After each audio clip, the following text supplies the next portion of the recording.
Okay, so good afternoon, everybody, and welcome to the last day of the iQFOiL World Championship. With me, obviously, Valérie Boutet. Hello, everybody. And this is the big finals. The whole week was aiming for this last day, the so-called medal race. Exactly. So the top 10 sailors will be racing today. First of all, we will have a quarterfinal. So quarterfinal, we're going to have 7 sailors fighting in the quarterfinal. The best 2 sailors of this quarterfinal will go then to the semi-final. They will meet the second and the third of the scoring.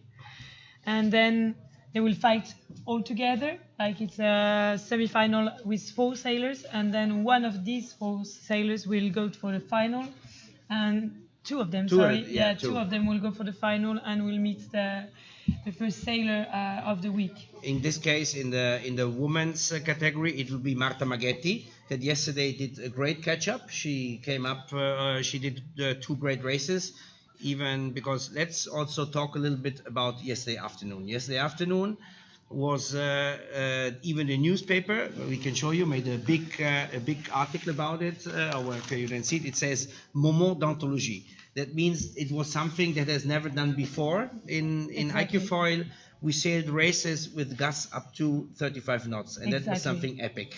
And the sailor was when they were back ashore, they were like, "Wow, we made history." Yes. It's the first time ever we're sailing in a competition with such a strong wind.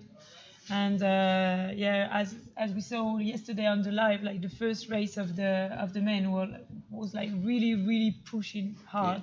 Yeah. And it was like really complicated. A lot of rain, a lot of wind. It was like something super strong gas. Super strong wind. The bay was very wavy. It really had all the difficulties. So we can really say that the top 10 women and the top 10 girls are really the best this week, at least, let's say, okay? Yes, and they deserve to be there. Yeah, of course. And the whole week has been like really tactical, because we had like most of the week southeast wind, which is in Rat de Brest like really rare. And it was quite a strong southeast wind, and this wind, because of the cliff, because of the, let's say, mountains and stuff, it's it's not really predictable. So you need to be really focused on the wind and where the wind is not actually. And so it was a very tactical week. Okay, so let's talk a little bit about the conditions today. We can see, so this is obviously live pictures, that it's going to be not easy conditions today, because let's say that today, for the first time, the weather forecast is not missing the expectations. It was supposed to be something around 18-20 knots. At the moment, I think we have more something 7-8 knots. We still hope for it to pick up, but there is a good chance this might be probably the lightest races of the week. Yeah, this is true.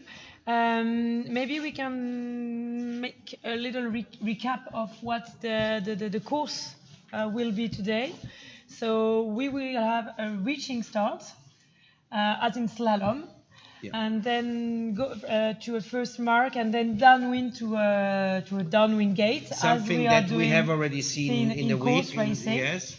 Then they will come up again to this first mark, and then back to the downwind gate, and then straight to the finishing line. So it's a mix between going downwind and going upwind. It's not like a real course race. It's something like a slalom race, a little bit everything, a mixture of everything. Yeah, exactly. Okay. And we will start with the women. Yes. So let's talk a little bit about the women fleet. We see that the dominating nation in the women is Israel. They have 4 of the women out of 10 are coming from Israel. This shows that the Israeli team is doing the right work. It's working. We have many other Israelis that are out of the top 10 that are still there. So it means Israel is doing a good work. Sorry if I tell you, Valerie, but I think the big disappointment is France. Nobody expected not having a French sailor in the final. I mean, yeah, it's true. I think it's the first time that this happens, but then this is, top at least. It's really high level sport, and you never know. You cannot predict what's going to happen. And yes, we don't have any French women in the final, but that doesn't mean that they are not working hard as well. It's just that maybe, I mean, they didn't have the right setup this week in the Rad de Brest. There's a lot of things there that can explain this, but it's not the only country. We also explained that, for example, the Chinese are working very hard, but they didn't manage to get Chinese in the final yet. So it means they're working hard, but also, I mean, let's not forget Olympic Games are still far away. So there's still a lot of work, a lot of competitions that can be done. So every nation has still the opportunity to catch up. I'm obviously very positively surprised that Marta Maggetti is in first place. I think she was a little bit an underdog. I mean, she is a good sailor. I've seen Lilian. Lilian has been sailing pretty consistently the whole week. She comes fifth in this final. And Emma Wilson, the British, she also has been consistent the whole week together with the Spanish girl, the Spanish girl, which is Pilar La Madrid. So, who would on the paper you think are the favorite maybe in these conditions? Valerie, you know very well the women's fleet. I mean, maybe Marta Maggetti, because the conditions are really tactical again today, and so she seems like to be this kind of tactician. Okay. But also we've got like a lot of very experienced girls in this fleet. Marta Maggetti was fourth at the last Olympic Games. So and then we've got Emma Wilson. She was bronze at Tokyo. So we've got the fourth girl and the third girl of the last Olympics racing today. Pilar La Madrid, the Spanish girl, finished second to one of the World Cup this year, and like Shahar Tibi, this is kind of an interesting profile because she did the Olympic in Tokyo as well. She finished 11th, but not in windsurf, in 470. So it's another boat. Yeah, but that really shows, because we've seen that also in the men's fleet, and then we have people that are coming from sailing, physically from sailboat into foil surfing. I already mentioned that the last day. For example, a great example is Josh Armit.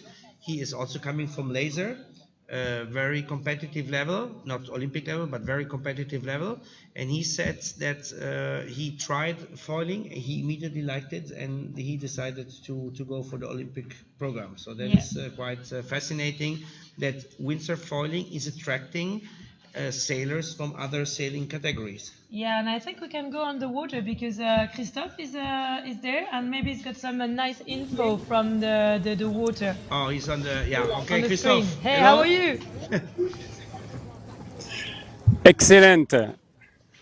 I hope you can hear me. We are now on the water. This is a beautiful day here in France. It's a beautiful day in Bretagne with here Brest, getting ready for the celebration, getting ready for a celebration for sailing, for windsurfing. And this is, a beautiful day after an incredible and magic week. We had everything this week. From Monday morning for the 164 men and for the 104 ladies in that World IQ Championship, we had the Four Seasons. We had some beautiful day, very warm, no wind. We had some breeze, sea breeze, like in the Martinique or in the Guadeloupe, and we had some very, very strong wind. Behind, we've got now the city of Brest coming here to enjoy the show and to celebrate who is going to be the 2022 World Champion for the ladies and for the men. We have never seen so many ladies and men windsurfing in that class here. This place here is specialist in the regatta, and I can tell you that we are now extremely excited and looking forward this afternoon races. 3 races for the men, quarter, semi, final. It's very simple. Same thing for the women and for the men. So we come back to you, Rob and Valerie, and then we will start to talk as well in French here with the French crowd. Thank you very much. This is Brest. Okay, thank you very much, Christophe. Okay, well, yeah, you can see actually from the water that indeed is not very windy. I mean, it's hardly white capping, so you can tell that at the moment, unfortunately, the wind condition is not very strong. Let's see if they stick to the schedule. Was it supposed to start at 2 o'clock, or no? Maybe we get some information. The AP flag is up ashore. okay. That means that we are delayed because the wind is not. I mean, there is wind. They can fly. We can see that the Mexican team is training because there is no Mexican girl in the final. They're just training. So you see that it's foiling. But the thing is that it's not falling all over the course race. So over the race course, yes. But anyway, let's say that we are hoping, the forecast says the wind should pick up, that the wind will pick up. Okay, let's go to the men. We talked about the woman. Yeah, but we didn't talk about Liliane, the girl. Oh, Liliane, yes. She's like the triple world champion. And okay, she was, I mean, she did very, very well at the beginning of this World Championship. She had kind of a bad day yesterday, but still she made it through the finals. And I think, I don't know, between Marta and Liliane. Yeah. And okay, then we obviously mentioned them all. We will mention also Maya Jarnowska. I seen her in other races. She's a top 10 girl. We see that now. I don't think she's in the circuit of the favorites, but she's a very consistent sailor from Poland. And we have like also Daniela Peleg. She's from Israel. It's Israel too, but she's under 21. She's the only under 21 woman who made it through the final. She's the youngest girl on this final today. Wow, that is impressive. And then we also have, and this is a little bit new for me and you, we didn't hear about her, Verla ten Hafe. We've seen her very consistent the whole week. No surprise, she's there in 6th position, so she can maybe like an underdog, because yesterday also she sailed well. So she, we will see. She's got the good surprise of this World Championship, and it's really nice to have like new faces coming to iQFOiL. So I will have a look at her like for the final for sure. Yeah. So let's just sum up very quickly. So in this first heat, whenever it starts, we will have 7 sailors that are obviously all the sailors besides Marta, that is already preceded in the final, and beside La Madrid and beside Emma Wilson, that are the ones that are already preceded, 2 in the semi-final, 1 in the final. So all the remaining 7 sailors that we mentioned will be in the first heat. Let's go to the men. The men also here. I would say we have we can talk about the clear, pretty good domination from the Dutch, if you consider the quantity of sailors, because we have 3 sailors representing Holland in the final. That's Amade Vrieswijk on 10th position, which I think is great for him because he's such a overall complete sailor. Yeah, and he had like this injury. He had some stitches. Yeah, and then yesterday we saw really a strong Huig Jan Tak and Luuc van Opzeeland in these strong conditions.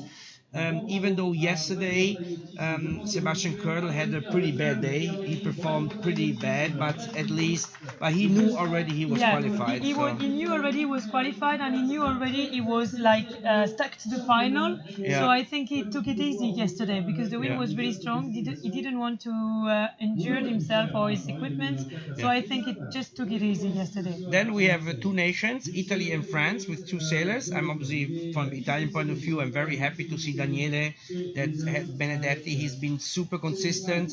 A little less consistency I saw from Nicolo. He had more ups and downs, but obviously he deserves to be there. He's the vice European champion, so he's there. And then I think the surprise are the 2 French, because we actually see 2 names that were not actually the favorites in the name of all the French. Yeah, I mean, Clément Bourgeois, I knew was going to do good in Brest because he really liked this place. He's training here like a lot, and he's one of the French guys who is improving the most rapidly right now. Okay, and what about Louis Pignolet? Louis Pignolet is young. He has the same age as Nicolo Renard. They has been like fighting together for a long time in RS6 and even in Techno. So it's really nice to see those 2 together on the final. And probably the biggest personal disappointment is probably for Thomas Gouillard, that is 11, which is always the worst place to be. Yeah. And by 1 point, he doesn't make it into the final. And I'm sure he really wanted to be in this final very badly, to show, because he was in the lead after the qualification.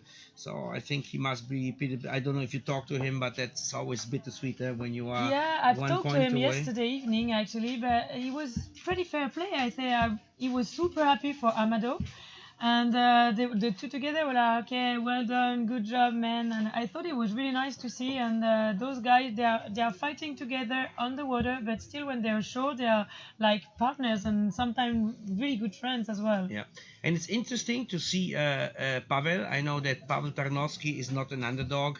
He's been in RSX. He already was like a real hammer. They told me he's like a guy that is really super consistent. He's so been it's three-time world champion. Exactly. Yeah. So it's no surprise to see Pavel there in the men's final.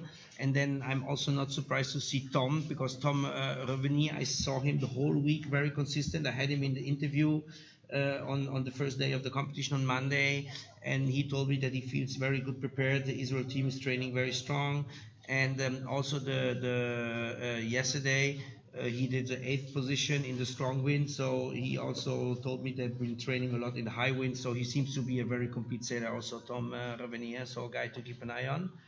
He was the winner of the coach regatta we did before the World Championship, and I mean it's just a coach regatta, that's for sure, but still he was really fast here in Brest, and when you're fast somewhere, then you know that you can do well on the World Championship. Yeah, so let's also repeat here. Set for the final is Sebastian Koerderl. You will not see him in the quarterfinal. You will not see him in the semis because he is preset in the final. The two sailors that are waiting in the semi-final for the two sailors coming out of the qualifying of the quarterfinals are Luuc van Opzeeland and Huig Jan Tak. Those two sailors will be waiting for this first pool of sailors performing the heat. So yeah, also here we have to see who is the guy who has the best chances in light wind.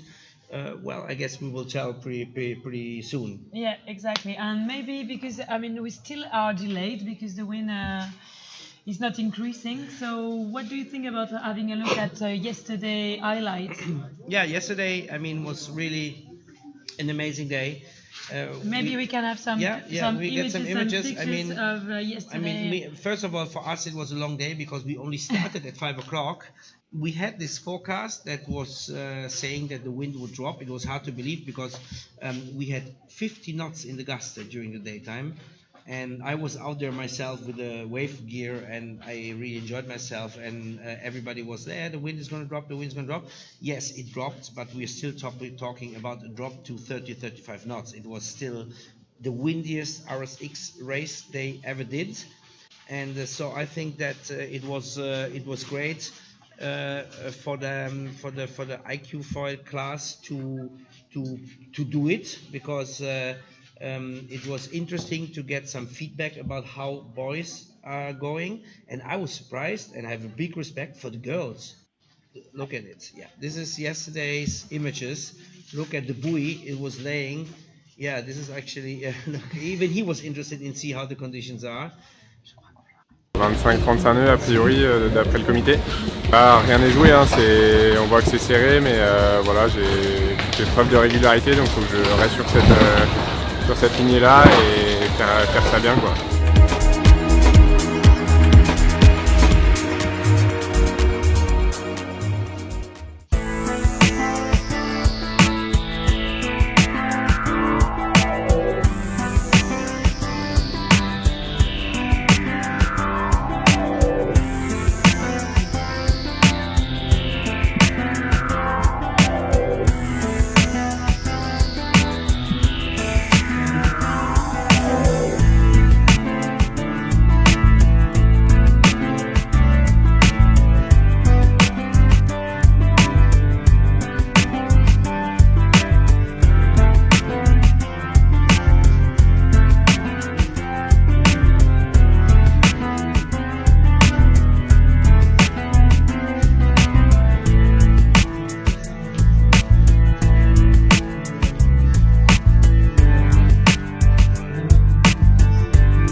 Yeah, so that was the images from yesterday. I think quite impressive to see. You can see that the conditions were definitely hardcore. You could tell that there is a lot of waves and very strong gusts. We also obviously saw some guys falling yesterday because it was just.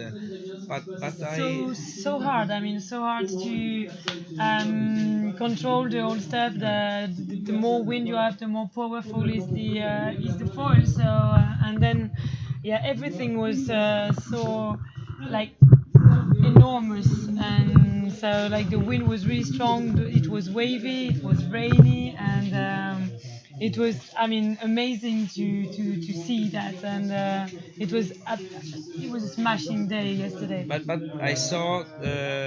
I talked to a few of the sailors this morning, and some of them told me, yeah, you know what, I did the mistake and never went foiling in these high winds. They said, oh, I never thought I would sail a competition over 25 knots in what is that, Kieran? I never thought I would sail in conditions this strong wind, but now they said this will be a lesson for me. The next time it's 30 knots, I will be out there training, because they said that the setup is definitely different in these high winds. You work with the mast foot, you work with the sail, you have to change a little bit the foil. So if the balance is not right in these high winds, also that they change the footstar position, they put the straps more forward when it's so windy. So all these changes help you to give you more control in such high winds. So Exactly. And so actually on the screen we can see that some sailors are waiting. The Mexican girls are not competing on this final, but for them it's a lot to learn watching the other girls yeah, medal races actually. So that's why they're here. yeah. And even if they are not racing today, like the Brazilian from the girls from Cyprus, they're still training. It's amazing because they have been like competing during, I don't know, 5 days, and no matter what they are going to train again, and they are on the water, I think, for training. And maybe, I mean, I'm most probably to have a look at what is happening on those medal races. Yeah, exactly. To have a good view on the water, what is happening. We can see obviously at the moment it is relatively light. I like this. Excuse me, the scheme they make that you can tell from this seven who are the two that are going to go reaching the other two that you see, and then at the end who's going to go to join Marta. It's nice they put the pics, you can see the photos. The bottom is obviously Marta because she's in the final. The top two then are Pilar and Emma Wilson. You can see the photos of them, and then the upper girls are the seven remaining girls that are fighting out the first heat. So that should give it a pretty clear idea of who will how the system works. Is actually very easy. So basically we only need wind for 3 ladies heat and 3 men heat, and then we are finished. Yeah, what is going to happen? We're going to have like the quarterfinal of the women, then the quarterfinal of the men, so that the women can rest a bit before the semi-final. Exactly. Then women semi-final, men semi-final, and then women final and men final. Yeah, so it will be back to back. It will be actually Exactly. very fast. We just hope that the wind assists us for. I mean, this whole thing is going to take like an hour or something, or not even. Usually it can be really fast, but today it seems like the wind is lazy. Yeah, and but the sun is back. We had some really strong showers again this morning. Yeah. So it was very Brest weather. And so, you see that the wind is coming back. So maybe we can have a sum up of how the sails are designed to be understandable on the water. Yeah. So the white round sticker on the top of the sail is white for the women, Yes. and it's reddish for the Exactly. men. Then you have the flag, the country flag for us, for you, for everybody Yeah. to understand who is the person racing. Then the sail number, because we can have more than one women or men Yeah. from the same country. Which determines the country with 3 letters and then the number. Exactly. Before the very old country letters were only one letter. At that time, France was only F and Italy was only I, and then they made it because we have so many countries now. You have to have the 3-letter countries, and then what is not very useful is, I would say, 95% of the fleet has also the name sticker, Yes. which is makes it easy to see who it is, because sometimes, for example, you have 4 British sailors and they have numbers like 931, 532, and from the far away they look very similar. So sometimes it helps us also to read the name. So, and then some sailors have also personal sponsors. You're allowed to put some personal sponsors. If you have some private sponsors, you're allowed to put them in the sail. Exactly. And let's remind also, the women have 8 square meters and the men have 9 square meters. But the board, the foil, the mast, the fuselage is everything the same for men and women. There's no difference. Yeah.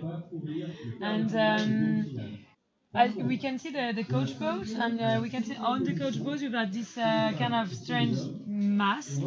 And those are it's to have the weather forecast. So the thing is calculating the wind and everything, and then you can have like on the screen of the boat near the on the console you can see you can have a lot of information about the wind and how it is dropping or not, and the direction, the angle, blah blah blah. So it can be really useful for the sailor to have this feedback when they are coming and resting on the boat. Yeah, and I tell you something now, maybe I should not tell it, but I had a comment yesterday on Facebook, somebody writing me. He said, because we mentioned very often that we have a lot of coaching boats on the water, and he said, well, this is not really the most ecological sport if you have 70 coaches boat out there going the whole day. Yeah, that's true. And when we were saying it, I was like,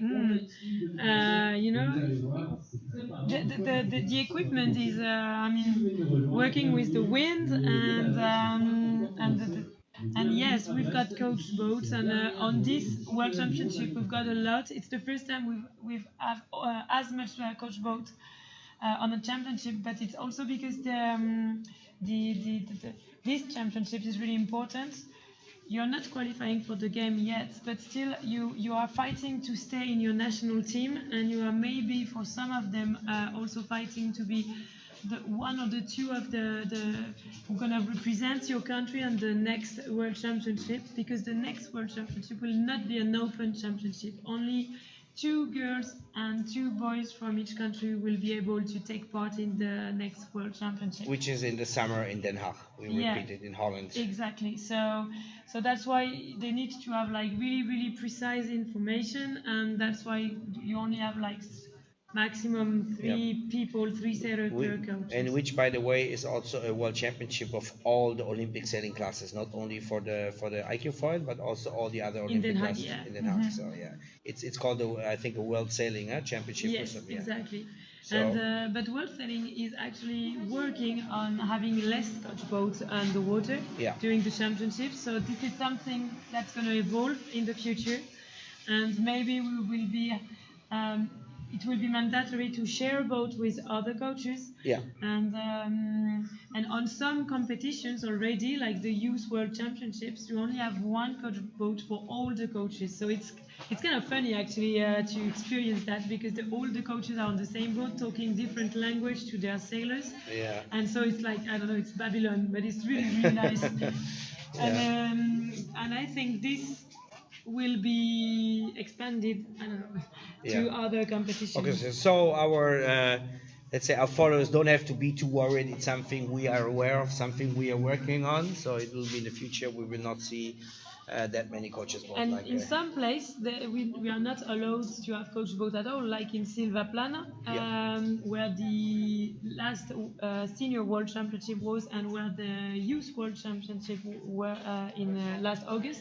Yeah. We were not allowed to have a coach boat on the water, so we were coaching from the beach. It was like here, for example, from the rocks, you were sitting on the rocks, and they were coming close, and you were shouting at them, telling them and from. I mean, it's also like a nice experience to do this like this. It's a different type of coaching because you need to organize it, you need to anticipate. Look, here you can see clearly this is the ramp they showed for a moment where everybody is going in and out. It is a big ramp, but you have to consider when you have 260 competitors, the ramp gets very small very fast. A lot of people going in, going out. You can see here, this is the equipment of the guys that probably have to sail now. It's laying there ready, just waiting for the wind to pick up a little bit more, and then in 2 minutes they will be out there on the course.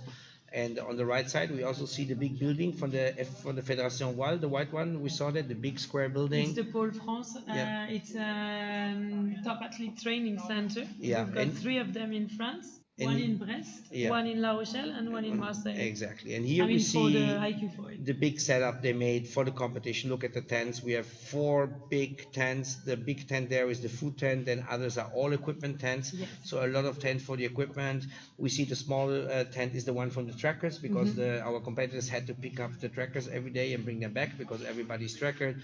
A lot of parking area for the vehicles. So the setup, this place is a particularly good setup for having that many people on the site. And that is true, but we have experienced the fact that even if we've got all those big tents to store the equipment, still sometimes it's not enough, because the sailors are coming with more than one board, more than one set, just in case they are like breaking something or so it's a big organization to have like such a big championship, because it's the first time we've got so many sailors sailing at the same time in a world championship, and it's the first time we have so many women competing. So it's like 164 or 62 men and 103 girls. So it's it's the first time ever, I think, in Olympic windsurfing. Yeah, that is a lot of competitors, definitely 265 in the total. Here we see on the upper side of the course they are planing, so let's hope the wind is filling in a little bit stronger. Let's see, maybe we have some wind readings or something. They only have 3 to 4 knots on the water right now. So, okay. So that's unfortunately not. Yeah, it was like less than 10 minutes ago. I think there is a bit more, because 4 knots is 3-4 knots is really hard to foil, and we can see that some of the girls can actually foil. So maybe there is a bit more now, but we need to have at least, let's say, 8 knots. Consistent to start a race. And the top side we have 5 knots. That shows you that with the iQFOiL you can plane in 5 or 6 knots, so that is definitely impressive. What I cannot underline it, how big the range of iQFOiL is. 5 to 35 knots. Amazing, Yeah, this is actually really amazing. And when the world sailing is choosing an equipment for the Olympics, it needs to have this range of sailing possibilities. Yeah. And we know that maybe in Marseille in 2024, it's in the summer, it's in end of July, beginning of August, and sometimes there is really strong wind, and sometimes there is really, really light wind. So we need to be able to sail on those conditions, either very light conditions or really strong wind conditions. I have another question, and nobody can answer that better than you. Somebody also again made me this question via Facebook yesterday. They asked me why yesterday they didn't decide to go with the fin. That is a complicated question, I think. I don't know a sailor who tried this the fin. I know. The only sailor even I know, Kieran, I asked him, and he said he never tried the fin. The only sailor that I know that have tried it is Lucie Belbeoc from Brest. It's the only sailor I know that tried the fin. I'm not even sure they still have the fin in their. No, the new package has no fin in it to save. So Because I mean, at the beginning we thought that maybe foiling was not possible in strong wind conditions, exactly. and it is.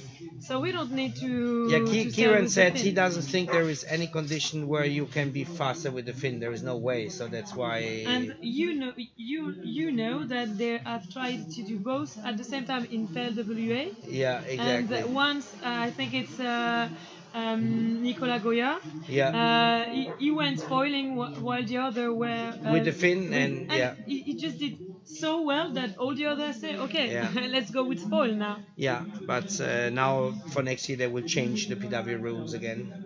Really? So Yeah, it won't they be will possible only to have they both will at the only same foil time. in light winds. They will to make it more easy for the competitors with the competition, the equipment they're traveling. And I think when it's over, I'm just saying a number over 18 knots, then they want to go with the fin again. They want to Okay. keep it separate. They want to do the fin and the foil separate because I think it makes it less confusing, and it makes also for the normal people easier to understand if you only have one kit what they should buy if they want to go light wind foiling, for example. And this is why also for the first time, because we didn't have that with R6. I mean, nobody at the times would have gone to shop and say, oh, I want to buy an R6 board to go out there and have some fun. But people is doing that with iQFOiL equipment. I mean, you obviously can buy any free ride or free race equipment, but I know also friends of mine, I have friends, they're not competition sailors, but they bought iQFOiL board because they said, I want to go planing in 5-6 knots and I like racing, but for fun, and they buy it, you know. So it is actually quite impressive that you can. This equipment is a top equipment that you can have fun with and go Olympic sailing if you want. That's true, and the class is increasing a lot and very quickly. Next week we will have here in Brest as well the Youth and Junior European Championships, and they are like today. I mean, I've checked today the entry list, and there are like 301 sailors registered for the European. So Yeah. even the Youth and Junior liked the way we are racing with those three formats, like course racing formats, slalom format, marathon format. So this make it like really attractive, and every day is a new day foiling on iQFOiL actually Yeah. on the championship. It's really nice. So this is one of it's the Brazilian female competitor.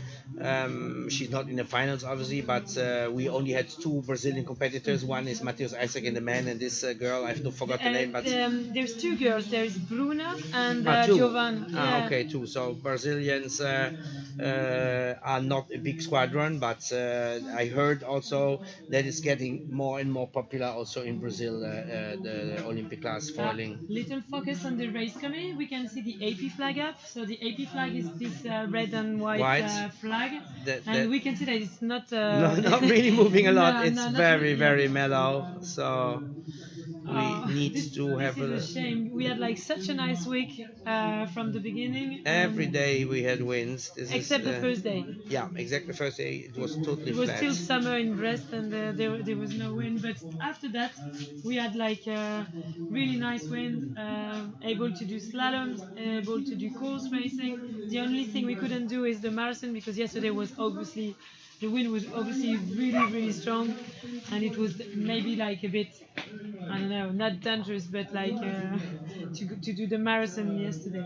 Okay, let's. I mean, obviously we knock on wood. Let's suppose there would be no wind today. What would happen, Valerie? Then Marta Maggetti will be the world champion. And Sebastian Koerderl. So it means the results they have would count. I mean, obviously, because it's a fair amount of competition has been done. So this is something obviously that's the, how can I say, the rule is preventing. They know that when it's like this, the last ranking is counting. So exactly. This is. And sometimes that happens that we are able to run the quarterfinal and not the semi-final and not the final. So then, I mean, the last seven scoring are changing, but then all the rest stay the same. The top three stay the same. Yeah.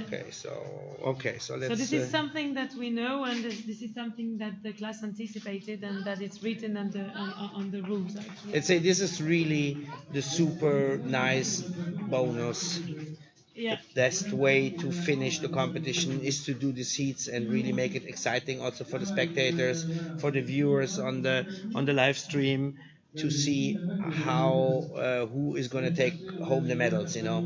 Yeah, and this, I mean, this format of medal races has been done for the media, like especially for the Olympic Games, because we know that the TV is not patient. They need to have like a fast results. They Yeah. need to know quickly who's going to be on the podium. So they ask the class to think about something that can bring this. That's why we have those finals. So we changed quite a lot the format of the medal races because we experienced couple of them, and I think this solution now is quite of the I think in my opinion is the best. Yes. Because then the first one, the one that has been like working on top during the whole week is safe on the final, and Yeah. her or his worst score is third. So I mean that's kind of fair. But it's also nice, let's say, that maybe somebody, because I talked to Kieran about that, because when he won the World Championship in Silvaplana, no, excuse me, the European Championship in Silvaplana 2 years ago, he was actually came into 10th position in the medal race. He was not sailing very well the whole week, and then he won. So this still also gives somebody that maybe, you know, sometimes it can be a bit luck, it can be something you don't feel too well, you know, it can happen that you maybe come to the last day, if everything goes wrong, you still can get world champion. So that is the, let's say, the good part of it, you know, that Yes.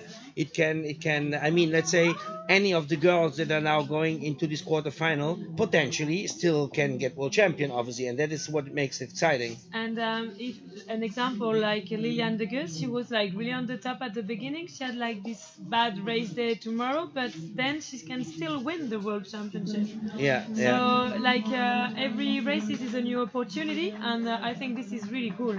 Okay, cool. You know, it looks like we're getting a little bit more moving water, or is the jury boat moving somewhere else to see if there's more Yeah, wind? I think the drill boat is moving somewhere else to see if there is more wind.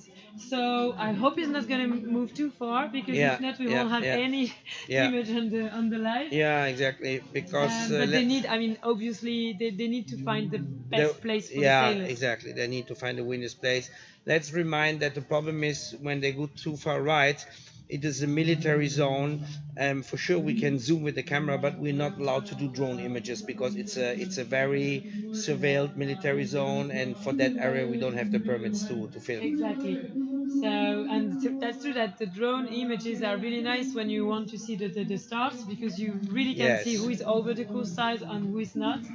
So, We have to say that we have seen some impressive images this week with I mean, I think nobody could really give better images, a better idea of how it works when starboard and portack mix and start, you know, half the feet from the left, half of the feet from the right, and the drone really gave you an idea how does that look like, you know. Yeah. That was great. So here, I mean, if we are thinking about which rule are going to be applied on this final, because the start is a reaching start, we will apply the rule for the slalom starts. Yes. That means that it's a black flag since the beginning, and I mean, because we are starting with the girl, if a girl is over the course size, that means that if she's doing an early start, then they are calling back everybody on the line. They are disqualifying the girl, I mean, 1, 2, 3, whatever, with over the course size, and then they are starting the procedure again. Yeah, So yeah.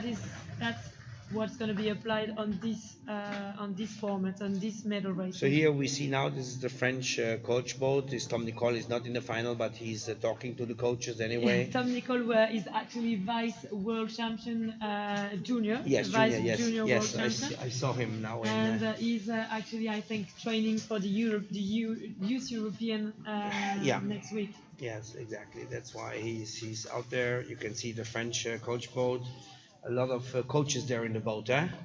Yeah, I think there's a family as well, and because for the finals, for the middle races, sorry, like usually sometimes the family is coming on the boat. We've seen like in Garda for the European, Hélène Noesman, when she won the European in Garda, her mother was on the boat, and it was like such a nice picture to see that. She was so happy. So, and then there is like your teammates as well on the boat cheering for you on the middle races.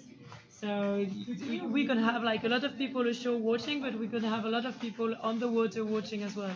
Okay, that's good. So yeah, the boat's looking for the right spots. It will anchor pretty soon if they reckon that up there the wind is maybe a little bit better. The thing is that we need the wind all over the course area for it to be nice, because if not, but let's see. I'm sure they will. Come on, Rat de Brest.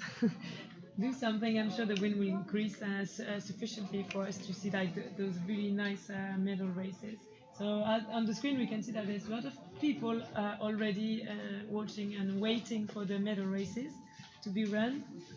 If you want to see like those nice pictures we were talking about, don't hesitate to go on the iQFOiL website.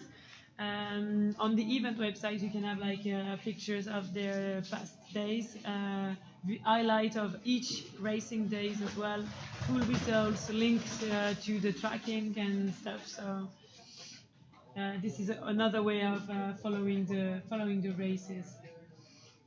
Yeah. So yeah,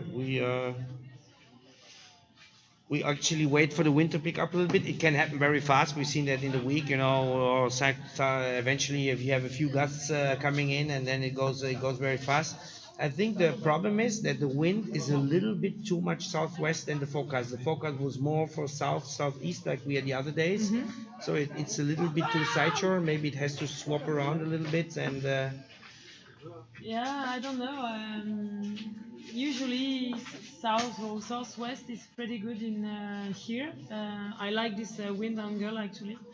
When we're training, it's the most nice. It's the nicest angle to train. Yeah, and you can just travel all around the rad, and it's really nice. And usually the wind is pretty consistent, but I mean, it's a weather forecast. It's not an exact science. So we'll see, but it's for sure from now it's the wind is really too light to have like fair medal races, because it's all about having fair races. So you say they're not going to push extremely if the conditions are too at the limits. They want to have fair racing conditions, everybody on the foil, everybody going, and so I think we need at least 6-7 knots for that.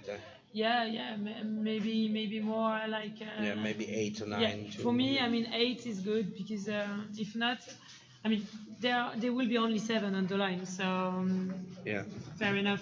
With 7 knots maybe they can make it, but still with 8 knots we're sure it's fair racing. It's easy, let's say, for everybody to foil and to start well.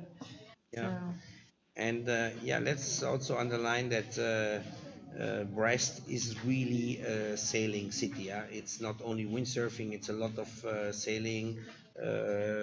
We know also that some boats are also being prepared here for the famous Route de Rome, which will be the Atlantic crossing that is starting at the beginning of November.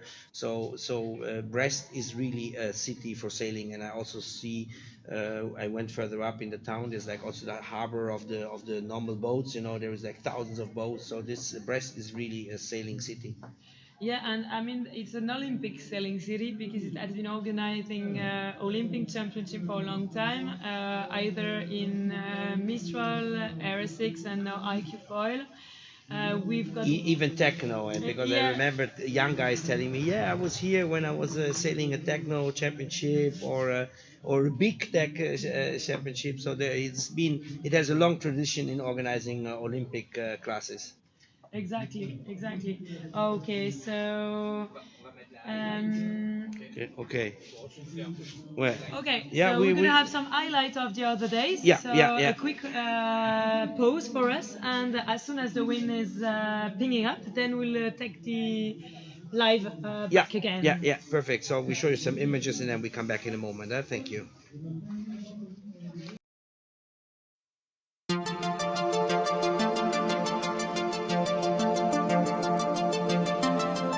We start the day with a coaches meeting, and today coaches meeting was longer than usual. And the first coaches meeting, because it was the first day of the event, is about the whole how we want to run the races, updating on sailing instructions, and all the questions are coming from coaches to answer.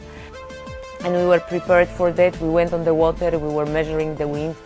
Sometimes we got up to 5 knots, but later it was decreasing. So after waiting whole day, we decided to finish the day. We display AP over Alpha, and now we have to prepare for tomorrow.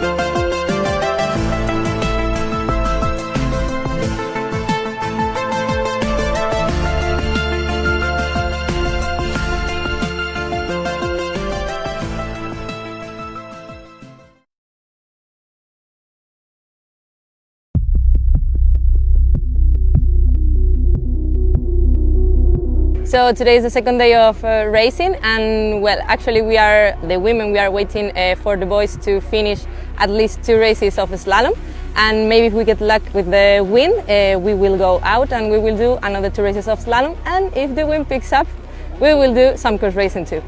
It's a high level. We have a lot of boys. I think the most we had in the iQFOiL class yet. So we're going to see some tough battles, and I'm looking forward to fight them. It doesn't look too good for the rest of the days, but we're going to have a lot of breeze and a lot of fun.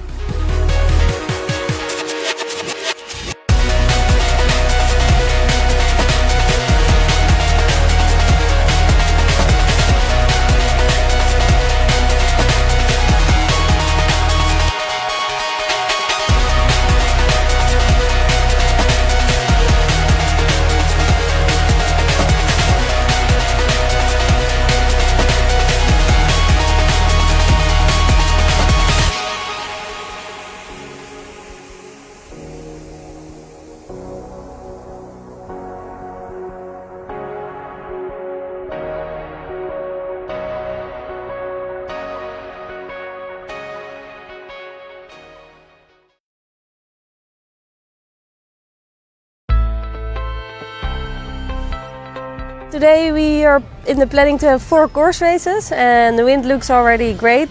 I think the mood on the water from the girls is good. Everybody is really excited to race on the water. For overall, I really enjoyed it, and yeah, I think it's a really nice fight all the days on the water with other girls on the water.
I was really happy that I could make it through that day with a decent position. I think I finished in 4th the first day. And then the gold racing started, and my coach always tells me like, yeah, okay, now the event starts. Now the first day of gold fleet racing is the first day of the event.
Et ben on va voir ce que ça dit sur l'eau là, c'est quand même assez fort. Il y a 25-35 nœuds a priori d'après le comité.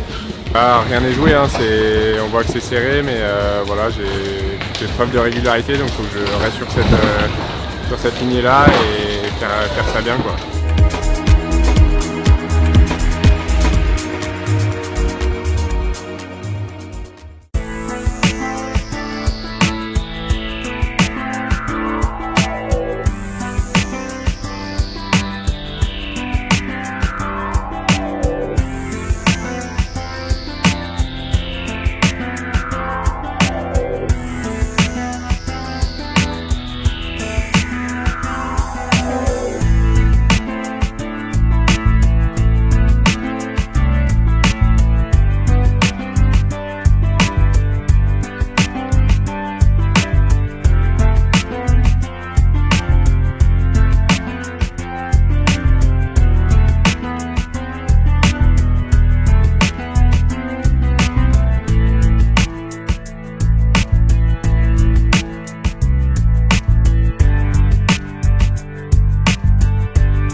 We start the day with a coaches meeting, and today coaches meeting was longer than usual. And the first coaches meeting, because it was the first day of the event, is about the whole how we want to run the races, updating on sailing instructions, and all the questions are coming from coaches to answer. And we were prepared for that. We went on the water, we were measuring the wind.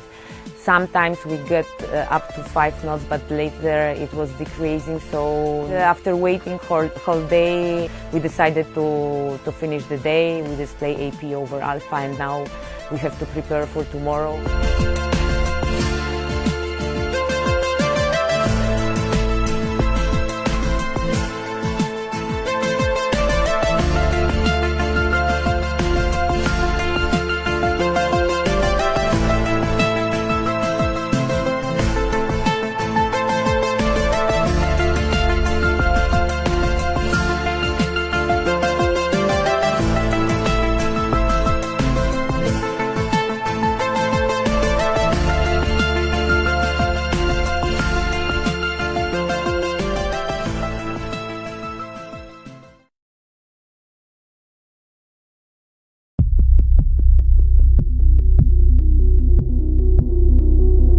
So today is the second day of racing, and well, actually we are the women. We are waiting for the boys to finish at least 2 races of slalom, and maybe if we get luck with the wind, we will go out and we will do another 2 races of slalom. And if the wind picks up, we will do some cross racing too. It's high level. We have a lot of boys. I think the most we had in iQFOiL last yet. So we're going to see some tough battles, and I'm looking forward to fight them. Doesn't look too good for the rest of the days, but we're going to have a lot of breeze and a lot of fun.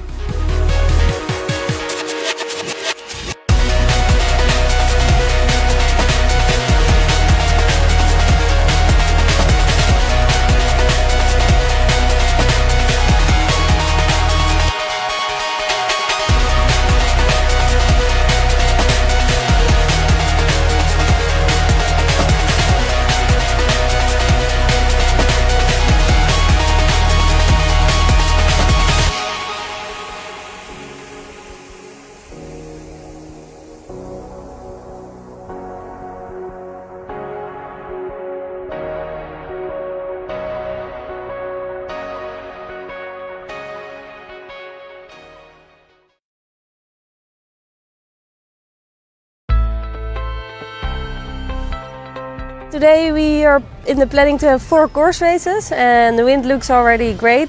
I think the mood on the water from the girls is good. Everybody is really excited to race on the water. For overall, I really enjoyed it, and yeah, I think it's a really nice fight all the days on the water with other girls on the water.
I was really happy that I could make it through that day with a decent position. I think I finished in 4th the first day. And then the gold racing started, and my coach always tells me like, yeah, okay, now the event starts. Now the first day of gold field racing is the first day of the event.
ben, on va voir ce que ça dit sur l'eau là, c'est quand même assez fort. Il y a 25-35 nœuds a priori d'après le comité. Rien n'est joué, hein, on voit que c'est serré, mais voilà, j'ai fait preuve de régularité, donc il faut que je reste sur cette lignée là et faire ça bien, quoi.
We started the day with a coaches meeting, and today coaches meeting was longer than usual. And the first coaches meeting, because it was the first day of the event, is about the whole how we want to run the races, updating on sailing instructions, and all the questions are coming from coaches to answer. And we were prepared for that. We went on the water, we were measuring the wind.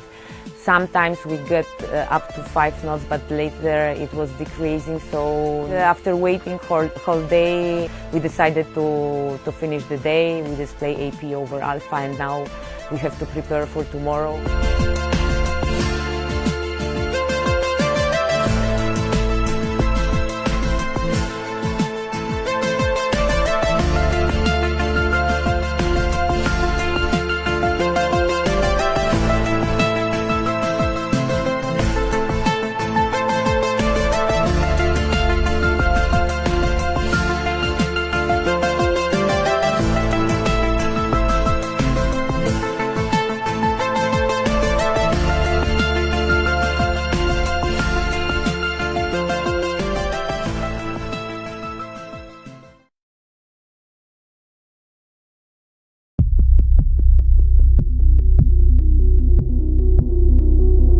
So today is the second day of racing, and well, actually the women, we are waiting for the boys to finish at least 2 races of slalom, and maybe if we get luck with the win, we will go out and we will do another 2 races of slalom, and if the wind picks up, we will do some cross racing too.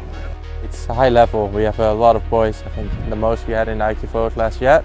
So we're going to see some tough battles, and I'm looking forward to fight them. It doesn't look too good for the rest of the days, but we're going to have a lot of breeze and a lot of fun.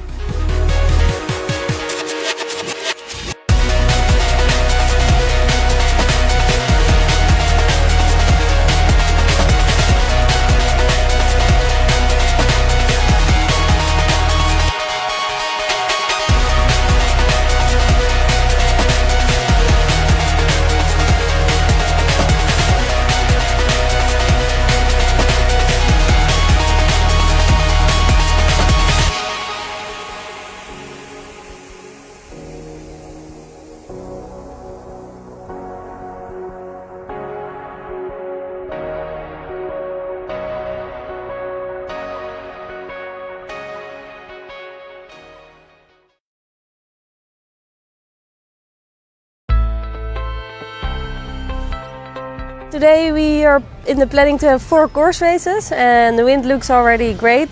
I think the mood on the water from the girls is good. Everybody is really excited to race on the water. For overall, I really enjoyed it, and yeah, I think it's a really nice fight all the days on the water with other girls on the water.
I was really happy that I could make it through that day with a decent position. I think I finished in 4th the first day.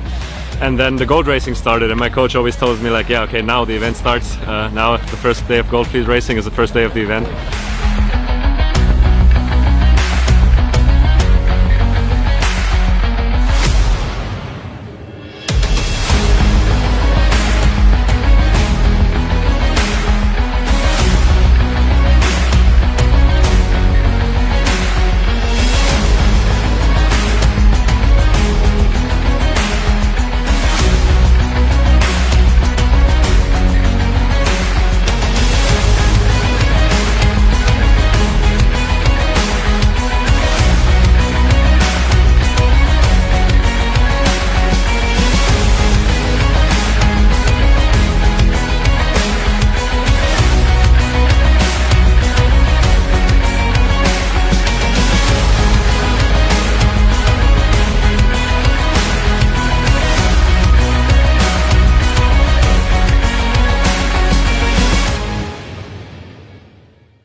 on va voir ce que ça dit sur l'eau là, c'est quand même assez fort. Il y a 25-35 nœuds a priori d'après le comité. Rien n'est joué, hein, on voit que c'est serré, mais voilà, j'ai fait preuve de régularité, donc il faut que je reste sur cette lignée là et faire ça bien quoi.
Comme on a toujours fait.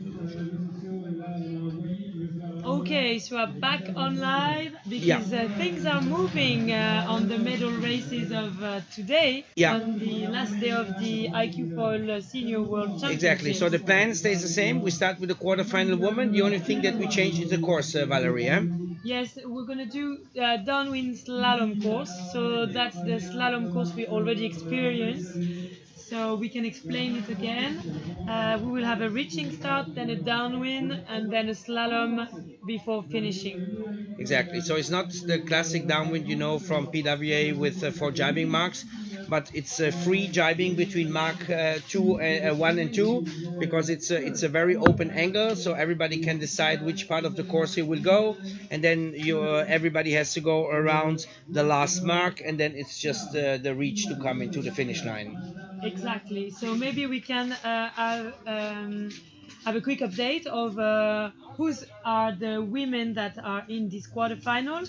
So we're gonna have Israel 32, which is Kati Spishakov. Yeah. She was the Israeli girl at the Olympics in Tokyo. We have Maya Morris, also from Israel, so it's Israel 7. We'll have Maya Dziernovska from Poland. Yeah, she's, I think, a little bit underdog, but she's been consistent. Then we have Daniela Peleg, which is the only U21. Yes, exactly. And then Lilian de Geus, the triple 3 times world champion in R6. She's together with the last one, and that is excuse me, we forgot Verle ten Haver. Yeah, you're right. And Tahar Shibi. Yeah, Tahar Shibi, another Israeli. So in this heat we have 4 Israelis. So if you take the, how can I say, if you go by probability, the probability is very high that we might see 1 Israeli in the semi-final. With 4 in there, there's good chances. But now we see the orange flag on the boat, so that means that we have less than 5 minutes to go to the next start. We still have the AP flag up, but it will be down in less than a minute now. And on the blackboard, the whiteboard actually, which is at the back of the board. Yeah. Then it's written quarterfinal. It is for the girl to remember that it's like the quarterfinal of the women. And here we see what we just said, the names of the, as we said, of the 4 Israeli girl, of the 1 Polish girl, the 1 New Zealand, and the Dutch. That is the pool that we will see now, the heats that we see now. And the first 2 girls of this quarterfinal will go to semi-final. Exactly. We have 2 girls waiting there. That's the Emma Wilson, and we have Pilar La Madrid. Exactly, which are waiting for them in the semi-final. They are pre-seated because they are 2nd and 3rd in the ranking. That's why. Exactly. So what is really nice is that we can hear the countdown from the race committee, so we will be like really really precise on the procedure. So for you to follow, it's like really nice. And I can tell you, it's a really busy Saturday afternoon. We have hundreds of spectators from Brest here. I mean, really a lot. And you can see there is boats out there in the Rad, and there is like, it's really busy. It's a busy afternoon. It's here. So. Okay, 3 minutes, less than 3 minutes to go before the start for this quarterfinal, women quarterfinal of the Senior World Championship. We see close to the boat with the Dutch flag, that obviously is Lilian de Geus, the only Dutch competitor in this heat. We see obviously the Polish girl, Maya with the Poland 7. She's also close to the boat. We see 2 of the 4 Israeli girls. They are Daniela Peleg. Yeah, we don't know which ones those are because we see Israel the flag. 2, Daniela Peleg. Yeah. And, in front of the race committee, and I think because and Israel 7, it's Maya Morris, the 2 Israeli girls we're seeing on screen right now. We will obviously see them coming over the starting line, coming from right, going to left, because it's a starboard tack start, so they will come from the right. And then the first buoy will be obviously going further left. 2, 1, now. Okay, black flag up. So it's less than 2 minutes before the start. Remember that black flag doesn't allow you to have a second chance to start. So if you are over the course size on this start, then they will stop the course, having every girl back to the race committee, disqualified the one who are over early, and then redo the whole procedure. Again, yeah. Okay, the wind obviously we see is not strong. It's good enough for foiling. It's probably around 7-8 knots. And it's going to be really tactical then, because when there is not so much wind, and you need to be really focused on where the gas are to keep foiling and to try to have like as much speed as you can. And obviously also to be very careful not to get off the foil when you are jibing, which is also very important. So like okay, let's have the minute. 2, 1, now. Okay, last minute to go, and we can the starting line is between the race committee and this like big orange marker. We are seeing an imaginary line. You see it really well because all the coaches' boat are parked there underneath to watch also the line to see how the girls are doing actually, because if as two of them are going to be qualified for the semi-final, so maybe they can regulate a bit the start. Okay, so they are taking on speed. Some of them are not on the foil yet. No, not yet.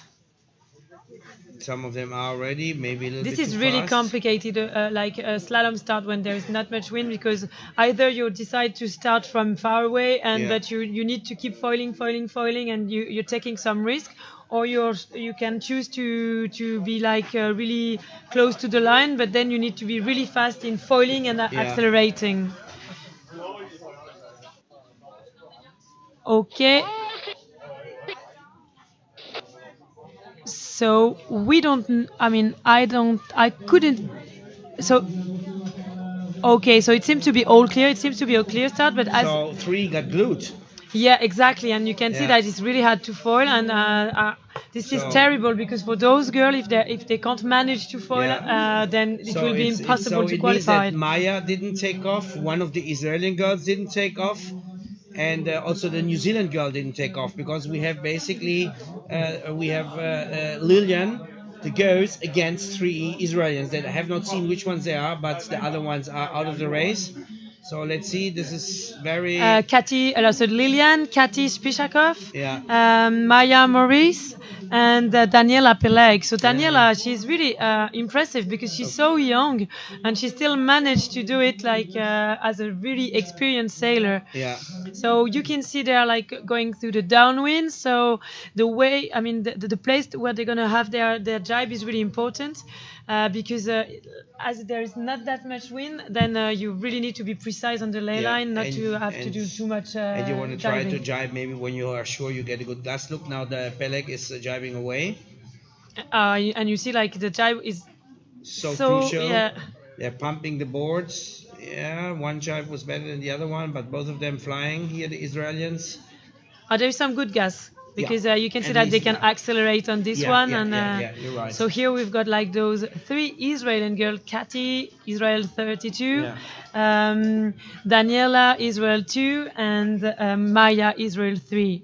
Yeah. Like really pumping hard to keep the speed and look at this nice jibe. Nice jibe for. And we didn't say that we've got jury boats on the water, and they are like doing a direct it's regulation on the water. So if a girl is asking for the jury to intervene, then she has to speak loud, asking for protesting, and the jury is taking the decision on the water right away. Yeah. So it looks like Israel 2 has a slight advantage. It looks like Peleg. Yeah, Daniela, the young Israeli girl, fighting with Maya. But we can't see the second mark, so it's hard to see who is first for the moment on the screen. But I think if the camera, the camera is fixing the first girl. So it looks like the girls is a little bit out of the game, because we have 1, 2, 3 Israel. So it's going to be 2 Israelis going into the semi-final. This is a possibility. This is for sure now, because this is the last leg. So it's going to be all internal fights between the 3 Israeli girls. Between Maya, Katy, who is second, and Daniela. So Maya for the moment is first, then Katy Spishakov is second, and Daniela, I think, is the third one. Yeah, they have the finish line inside. They have one more jibe to do. One more. Oh, sorry about that. There's the green mark, so they have one more jibe to do before going to the finishing line. Yes, correct. Yes, one more jibe. So this has to be obviously a perfect jibe. If you come off the foil, then you have a problem. But let's see. Okay, this is nicely done. Yeah, stays on the foil. Stays on the foil. And all 3 this stay is on a the nice foil. one. Yeah, we can say now that these 3 are fighting it out. And that we are kind of sure that at least 2 Israeli girls will make it to the semi-final, and join Pilar La Madrid and Emma Wilson for another fight. Yeah. So let's see who is And each time, I mean, the points are back to zero. Huh? So here is Maya Maurice. So she will go into the semi-final. Yeah, well done, Maya. That's a nice one. And then it's Kati Spisakov. So Kati was the Israeli girls to the Olympics in Tokyo, and third one is Maya. Is Daniela Peleg, the young Daniela Peleg. She is racing under 21 on this event. Yeah, but she will not. She will be placed fifth. Exactly. So now the next race will be the men quarterfinal. Okay. Yeah. Okay. So maybe you can tell us who are the guys who are going to compete now on the quarterfinal. So we have from Netherlands, we have Amado Vrieswijk. Then we have from France, Louis Pignolet. You said he's a very young sailor. Then we have Italia 150. That's Niccolò Renna, which is obviously one of the Lake Garda boys. And France 53 is Clément Bourgeois. And then we have another Italian, Daniele Benedetti. And then from Israel we have Tom Reveny and a very experienced sailor Pavel Tarnowski. So this is going to be very interesting also. Who is going the best? I mean, it's not going to be easy for Amado. You know, he's big weights. You know, we will see. Actually, it's pretty big, that's for sure. But he shows us that he was actually really, I don't know, technical on light wind. I mean, southeast light wind, because he did manage to make it to the top 10. So, I mean, I quite like Amado. I think he's really nice guy. He's like really fair play, and I hope he's gonna do a nice race. Okay, here this is Maya coming back. Unfortunately for her, she didn't qualify for the semi-final. Must be pretty frustrating, but this is the way it goes. We can see some stronger gusts now. Looks like the wind is picking up a little bit. And I'm sure it is, because we can feel it in the tent here. Yes, exactly. And maybe if the wind is a bit stronger now, I think it's better for the start, because as we have seen with the girls, some of them didn't manage to foil on the start. And when you can't manage to foil on the start, then you know that you're going to do like a really bad race. It's really frustrating when you don't get on the foil in the run-up area. Okay, so now we are waiting, because we need to wait for 3 minutes, if I remember well, the result of the quarterfinal, because maybe some girl would like to protest. Okay. And so we need to wait for this time limit to finish to be able to run the men quarterfinal. Because I mean, it's the final, so it's so important that if some girl want to protest, or they need to have the time to do so. Yeah. So that's why we are waiting. Let's say that during the race, I have not seen anything happen. No, me neither. I mean, it was a super clear start. It was just bad luck that they didn't get on the foil, unless they want to protest the wind conditions. That I don't think you cannot do that. So I think that it's like I mean, you know. So I think that probably this race will be clear, will be fine. So I think so, because I'm not hearing anything on the radio that says us differently. So I think we're gonna be very soon in another starting procedure.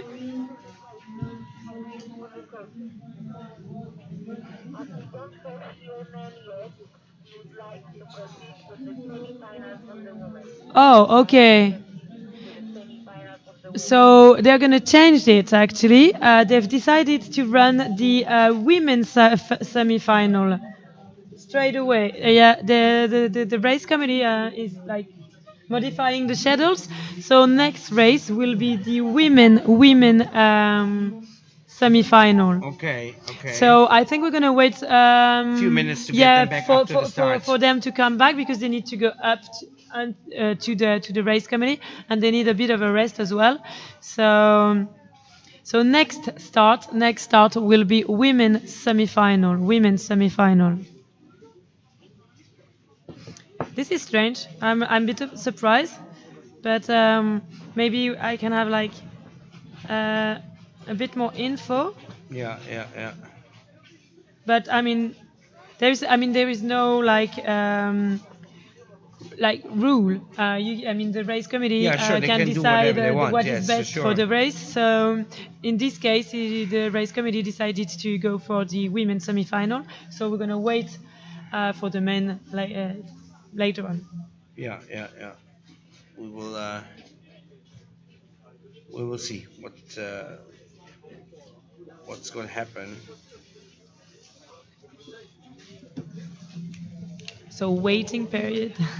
So next will be 4 girls racing and fighting for the super final. The two Israelis that qualified just now. That was, we said, Israel 7, Maya Morris. Exactly, Maya Morris, and also Israel 32. 32. Yeah, it's Kati Spishakov.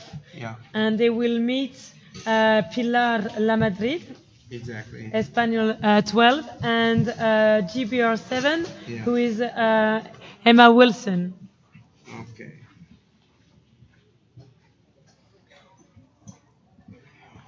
So Emma Wilson was bronze in Tokyo. Yeah. In R6, yes. In R6, exactly. So she's kind of a really experienced girl. She made it till the top during the week and of this World Championships. So I think she's kind of a serious girl to fight with. Then we have Pilar Lamadrid, and Pilar, I think, is she coming from PWA? No, she's not. No, she's not. She finished second on one of the iQFOiL World Cups. I'm sure of it, and. She's also working as a physiotherapist. Her real job is physiotherapist. Wow. Okay. And it's really, it's very often the iQFOiL sailor, the Olympic sailor, are not only professional sailors. They also have another job because, the Olympic iQFOiL is not like PWA. It's not a professional circuit. It's an Olympic circuit. Yeah, so exactly. A lot of them are working together with training. A lot of them get support from the federation, and so it might be for some of them, maybe they get a little bit of money from private sponsors, maybe, or something. Maybe. Okay, let's see. So remember, next race will be the women's semi-final with Pilar Lamadrid, Emma Wilson, Kati Spishakov, and Maya Morris from Israel. Yeah. Both from Israel. Yeah, they're coming back up, probably. Okay, so they are resetting the course a bit because the wind is really shifty, and they want the first reach to be as fair as possible. So I think they're gonna move the first mark a little bit. Okay. So we wait a moment to see. We see these images that you can always see what's happening on the water. You see the jury boat. There's a big white boat. You see that they are moving. Looks like they're moving also the pin a little bit. Exactly. Yeah. So we keep an eye on that. I think they're trying to maybe open the angle a bit for the start to be easier. Yeah. And for the girl to be able to have more space and better angle to foil. We don't want them to stitch. To stay like glue at the water. To be glued on the water. Yes, correct.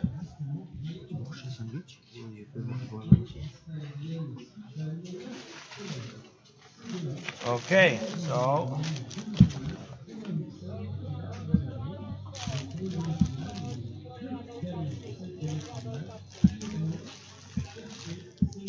we just wait to get information on the radio. And I've got another information, actually. It's maybe why we are waiting a bit.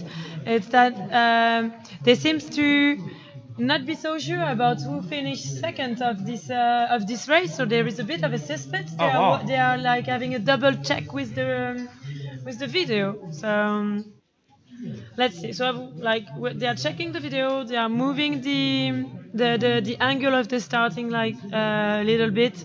And they are resetting a bit the first reach for the race to be as fair as possible. Wow. And we can see that the men are already on the water training because they will go The next. number one, Sebastian Koerderl here. Yeah. The leader, let's say the dominator, besides the 2 races yesterday, he was basically dominating the whole week. I was not that aware that it was so close between the second and the third. I thought it was, but we will see.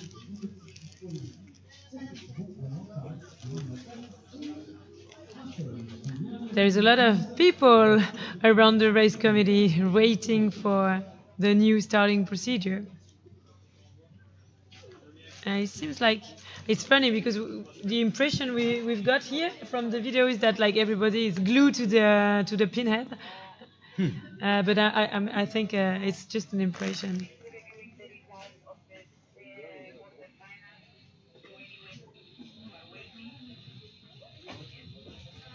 Yeah, they are waiting. They are waiting. Wow. They have decided to wait a bit for the wind to stabilize. So we are gonna be waiting a little bit more. This suspense. And this is also really difficult for the sailors, because Already they're nervous and they have to wait exactly, longer and more. exactly, and then you really Not need to easy. cope with it and to be able to stay focused, even if you are waiting. You never know how long you're waiting on the water. It must be like 2 minutes, but sometimes it's a lot more than that. And you need to try to keep warm. I mean, to keep your body warm, to be able to have like this strong physical effort really quickly, and at the same time you want to rest a bit because you will need a lot of energy for this really short race, a 5 minutes race. Yeah. So we can see that they're resetting. So there's a lot of people involved in medal races. All those yellow flags are the jury boat flags, because on the finals, on the medal races, the jury are on the water and they are acting directly on the water. So if a sailor is asking for a decision, then the jury needs to be really quick to give the decision because the race is really short. And then even after the finish, they have 3 minutes to call for a protest. And so that's why there are so many of them, because they need to see it quickly and they need to react quickly and they need to decide quickly as well. We also have like this big black boat, which is the media boat. We have all the coaches' boats, and we've got another white boat helping the race committee to have the line check.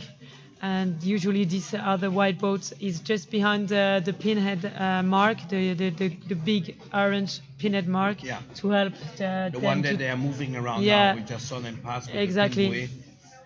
Because today it's okay because the wind is not that strong, but sometimes it's really, really difficult to check the line because they are coming so fast on the line. Yeah.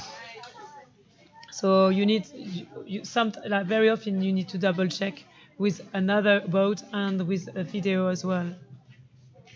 They are also using the video at the finishing line. Yes, definitely. And so that's now checking who is Yeah, in second place. because for us, it looked like, from the video here, it looked like first was Israel 7 and then Yeah. Israel 32, but Right. it seems like it's maybe not the final results. So as the angle we've got on the video is not the angle of the finishing Exactly. line, we may have mistaken.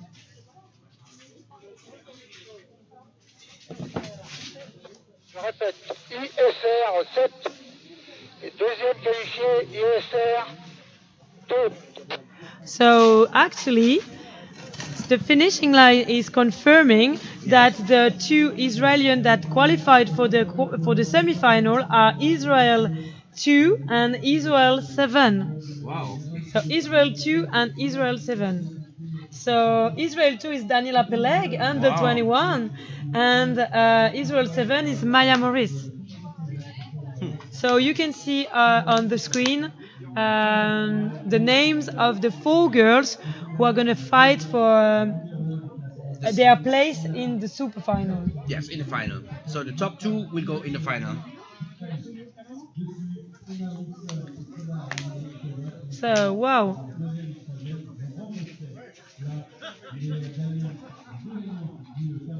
Okay, so I think we're getting closer to the semi-final.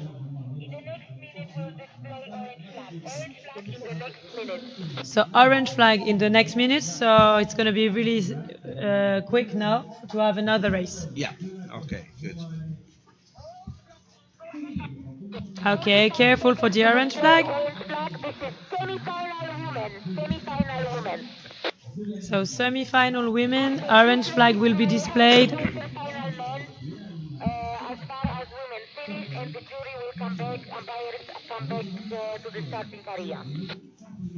So you can hear like Ewa Jodlowska from Poland. She's the principal race officer of the event. Yeah, the race director, yes. And she's the one coordinating the whole thing. And you can see that they are preparing the orange flag on the boat. Yeah, you can see now they put also the orange buoy back in the water again. So okay, orange flag up, orange flag up. So less than 5 minutes to the next start. Less than 5 minutes to the next start, sorry. And the orange flag is also an important, let's say, flag, because the person who is checking the line, it's checking the line from the mast where the orange flag is displayed. Exactly. So for the sailor, it's really important because this is really, the starting line is really between the orange flag and the course part of the orange mark, the orange buoy. And that's also the angle they make the video in case there is any problems to see who is exactly out. They have so it's the nose of the board that counts when they. It's the part of the mark which is over the course side. Okay. So 4 girls and only 2 will go to the final to meet Marta Maggetti. Less than 5 minutes to go to the next start. Less than 5 minutes to go to the next start. Yeah, it will be exciting. Yeah, and you can see that the wind is not that strong, actually. Oh, no. By far, the lightest winds we had the whole week. I mean, besides from the first day, there was no wind at all. But all the other days, we were sailing at least in 18-20 knots, 15 to 18. So it's a very different day from yesterday. Yeah, it is very. I mean, I think this time the forecast didn't get it right. All the other days, they were pretty much right. Today, they were also calling for gusts 20 knots, but not now. But you can see it's moving a little bit more the water. So one of the Israeli girls there in the boat, number 7, Israel 7, Maya Morris. Yeah, again, I mean, it's, Olympic wins. Okay, so pink flag up, so less than 3 minutes before the next start, less than 3 minutes before the next start. Okay, good. And what I was saying is that, like, again, I mean, Daniela Peleg is under 21, and Olympic sailing is a lot about experience, but we can see that some young girls can just do really well, and it's really interesting to have like the young generation fighting with some more experienced sailors. For example, Marta Maggetti or Liliane de Geus. So it's really nice. I mean, like this different generation fighting together for their place in final to have like one of the 3 medals of this World Championship.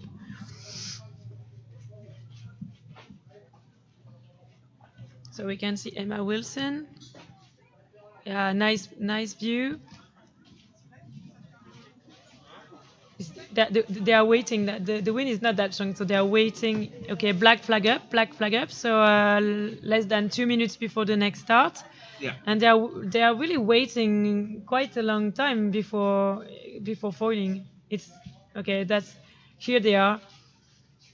Because I mean, it's really hard to stay to foil and to stay like to keep flying when the wind is like light, like it is, yeah, absolutely. like today. So they have to decide between, I think, 2 options: either like trying to go far from the line and to fly and exactly. to manage try to have a full speed and not exactly. come off the foil when they get the first good gusts to stay on the foil. But the problem is that if the wind is dropping, then they are far from the line, and it's really difficult then to make it to the starting line. and some other they just decide to get closer to the line, but then you need to be really lucky to get a gas to get on the foil. Yeah, and a lot of physical energy as well to be quick on the foil and have maximum speed as you can to cross the line. Yeah. You see the way they are foiling that not a lot of wind, that is really marginal. No, not a lot of wind. When the nose of the board is like up like this, we can see that the wind is really marginal. Yeah. So it's hard. It's really hard. Like playing. Yeah, you see. So let's repeat one more time that we are now in the semi-final. Before we won the quarter-final, the sailors that didn't make it were Verle ten Heve, Lilian de Geus, Maya Dzianowska, and who? Come on, girls. Kati Spichakov didn't qualify. And here we go. They're on the foil, all four. And well, if this was a good start, definitely the girl on the buoy. Okay, that was a clear start. Right. So they are all gonna fight for their place in final. So Pilar with the best starter. She did a really good start actually at the pinhead. Yeah, and Emma is at the moment at least the furthest in the back. Yeah, but before the start, she said she had to stop because she had not enough wind, maybe, or maybe she was too close to the line, so she has to slow down too much. And then when you're slowing down too much in marginal wind, like you can just touch the water, and then it's so difficult to foil back again. Yeah. So they are like flying to the first mark. Okay, this is the first mark. So Pilar will now start to pair off. And then it's Israel too, Daniela. Yeah. So and then Maya and Emma. So Emma is jibe setting. Yeah, she jibes immediately. She tries a different technique. She says the only chance I have is to be lucky and maybe get a good gust on the other side. And Pilar and Israel 7. It's Maya Morris. Maya Morris are going the other side. So they're doing kind of, you call this like a split. Tactic. Exactly, 2 on one side and 2 on the other side. So that's really interesting. We can see with the drone like the green mark at the bottom of the course of the course. It's going to be interesting to see who did the better choice. We repeat one more time. Emma Wilson jibed as first after the first mark. Let's see if her tactic comes up here. You see Pilar really pumping, staying very high on the foil. Yeah, because I think the idea behind being so high on the foil is that to have more the better speed. Yeah, and you can also pump a little bit with your legs on the foil. Exactly. To try to give much power as possible on the foil. You can see she's pumping with the arms, but also with the foil. And you're right, because like pumping in iQFOiL is both pumping with the foil and using the sail to have more. Look. Okay, so. Oh, but one already passed, I think, that we missed. So these are actually now the top 3. There's one in the front, but I couldn't see because the camera was a little bit late and we didn't see. But there is one more jibe to go, so it's an Israeli first. So it's Israeli 2, which is who is leading, and Israel 2 is Daniela Peleg, the young Israeli girl. U21. And then we have Maya Morris in second, and third is Pilar, I think. Yeah, it is. So maybe it will be again the 2 Israeli girls that will come into the final. Wow, this is impressive. Yeah. So if we see Israel again, 1 and 2. And then is Emma Wilson, who managed to come back. So she's fighting with Maya for the second place. And I think they will. I'm sure she will be pumping until the end just to try to make it to the final. Yeah. So Daniela Peleg on your screen, leading this semi-final. Yeah.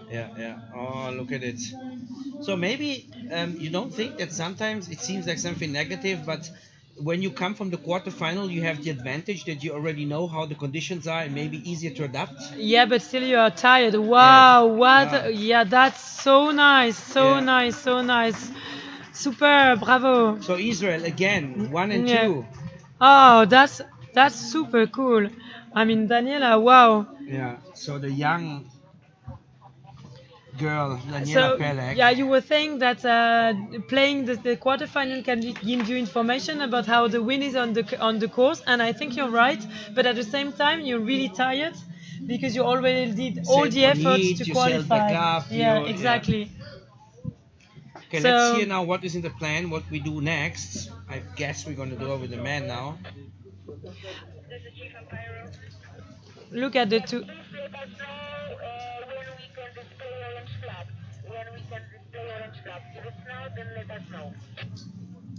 Okay, so the race committee is asking the coach to tell them when they can display the orange flag. But this.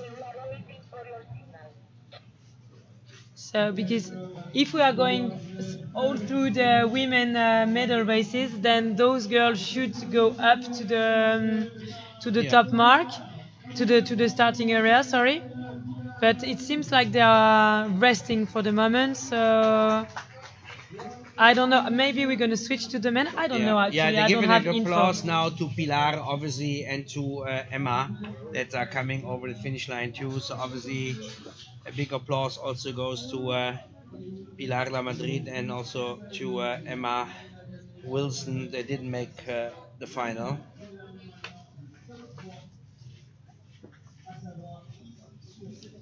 So now we only have 3 competitors left in the women's competition, and that's number 1 seated Marta Maggetti. Then we have Daniela Peleg, Israel 2, and we have Maya Morris, Israel 7. So we've got some commentary. So we are skipping too fast to the next races. I'm really sorry. It's just it's not about respect. We are respecting all the athletes actually. It's just because the win is so marginal that I think the race committee is trying to have the race back to back to be able to run all the medal races, and we don't want to miss the next start actually. I mean, I was a coach. I've been coaching for more than 20 years. I know how difficult it is for the athletes to go through a World Championship. And so we have like a big respect for all those girls and all those athletes. I think we were like telling this every day on the lives. Absolutely. So it's just we're trying to give you some like updates all the time and to keep you informed. So yeah, that's it, Yeah. basically. Sure. I mean, that is the hard rule of sport. When the people go through, you talk about the winners first, because obviously they went into the next round. And So we are skipping to the quarterfinal men. Okay. Men quarterfinal. Men Okay, quarterfinal. quarterfinal men coming up next. So you've got the names of the sailors. Yes, I repeat the names of the quarterfinal men. So we have from Holland, Amado Vrieswijk. From France, we have Luis Pignolet. From Italy, Nico Renna. From France, again, Clément Bourgeois. From Italy, again, Daniele Benedetti. From Israel, Tom Revenu. And from Poland, we have Pavel Tarnowski. So from this 7 sailors, only the top 2 will qualify for the next round for the semi-final.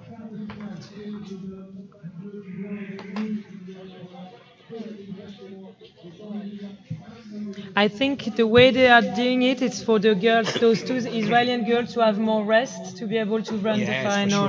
sure, So I'm sure that's why the race committee has chosen to go with the quarterfinal men right Well, now. yeah, I was already surprised that they switched. They didn't switch earlier. That they did first because the initial plan was to do quarter, semi-final, final. That they did another woman heat, but probably they did it to stabilize a little bit the conditions. And I don't know. Now it seems to be pretty stabilized, and they go with the quarterfinal man.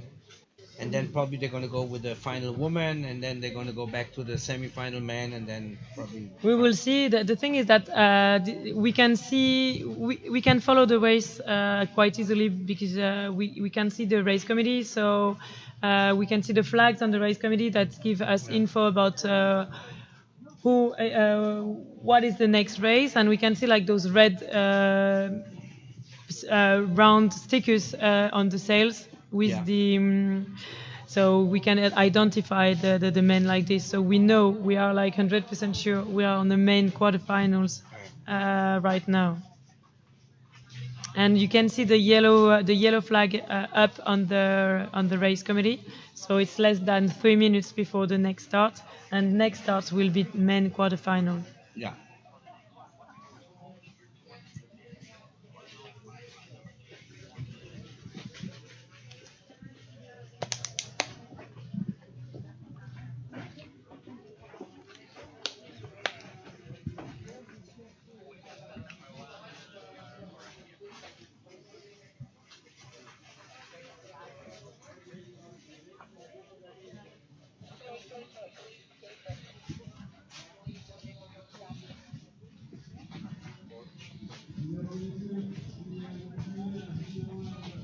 Okay, black flag up, Yeah. less than 2 minutes before the start. Yeah, perfect.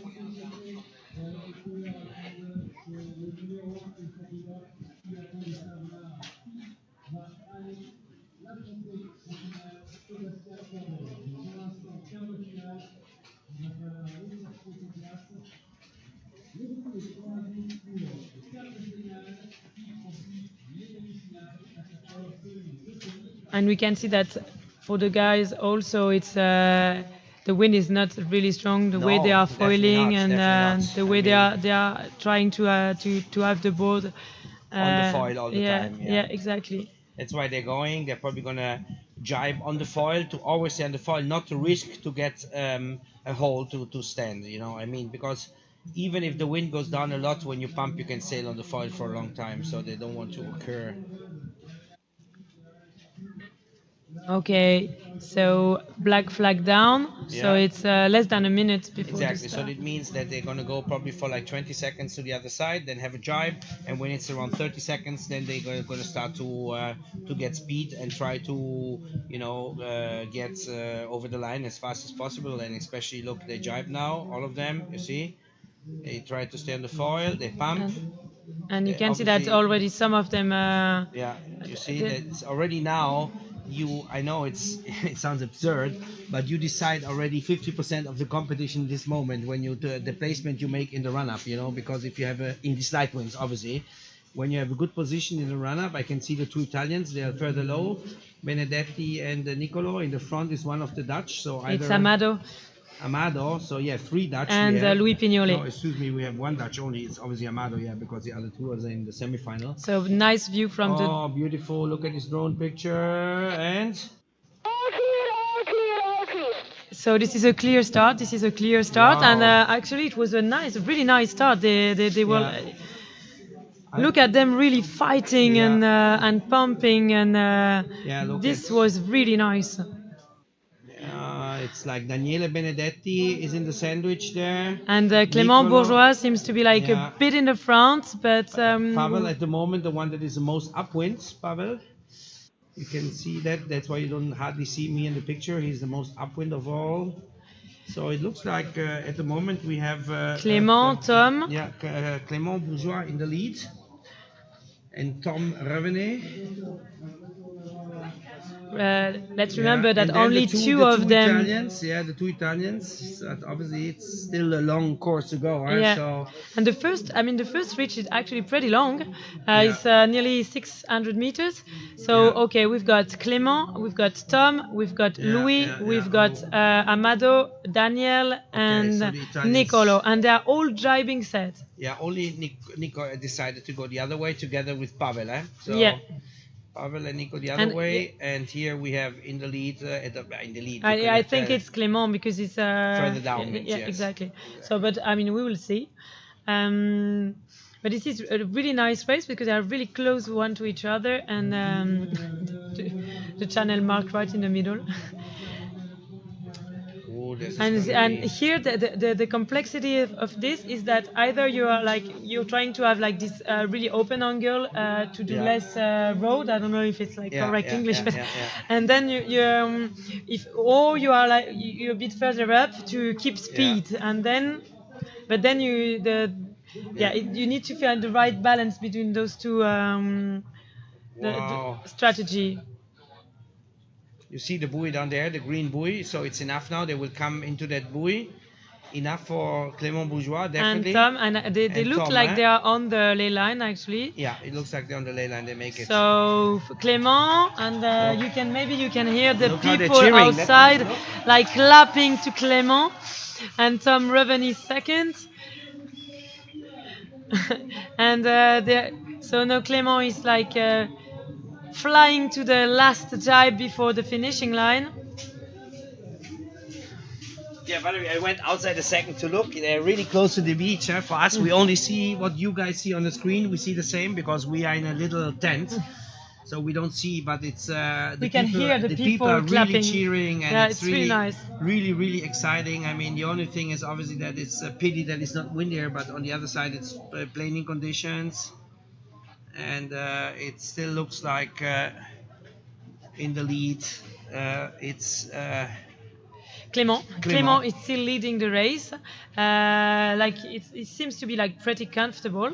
Now comes the last jibe. Oh, look at. And Louis struggled to fly. To stay on the so foil, it's really we know it's light. And Tom also is flying really nicely. So wow!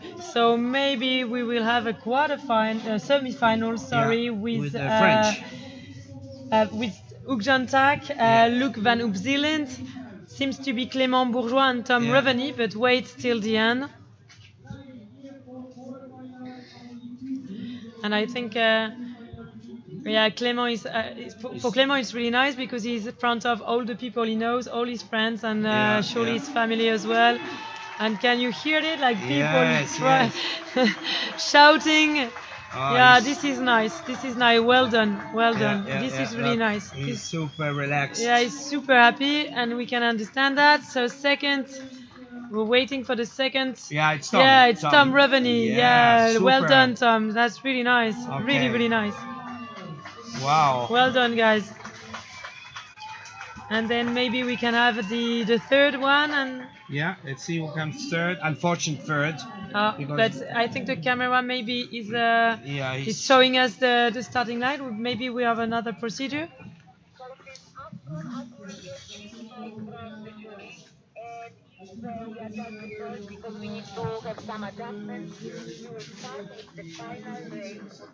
So next start will be the final race of the women, but before that they need to reset the course a little bit to be to have better angles, and that's the boats. You can see you can see people from Cyprus and the Republic Dominican. So all those different countries in the same boats. It's really nice. Yeah, they're cheering them.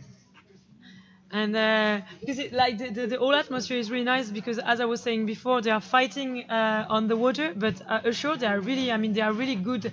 I mean, not all of them are good friends, obviously, but a lot of them are really friends when they are not fighting on the water. So we can see Clément with his coach on resting and waiting for. Well, we still have to wait those 3 minutes to see if there is protest or stuff, or if they need to check for the finishing line on the video. One more time, it looked all pretty clear. They were all clearly separated from each other. There was no dangerous. Look at Clément. He's checking the. Maybe he will change something on the foil. Yeah. So with his coach Etienne says. Yeah. Maybe he puts a more light wind setup because the wind is really light.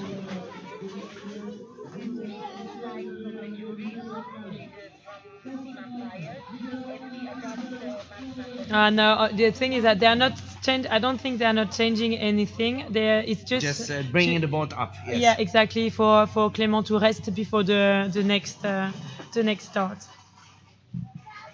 So maybe we're gonna have a result of this quarter final of the main.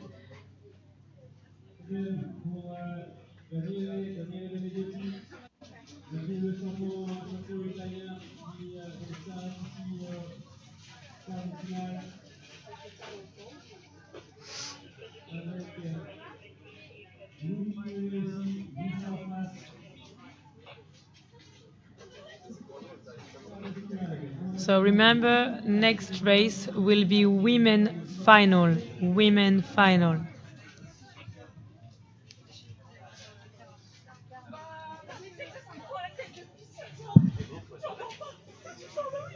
So you can see that they are all going back to the starting race area on their coach boat to be able to have some rest.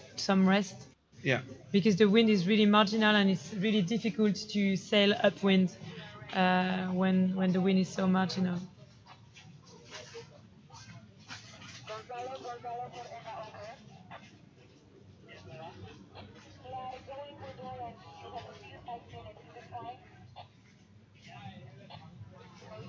Okay.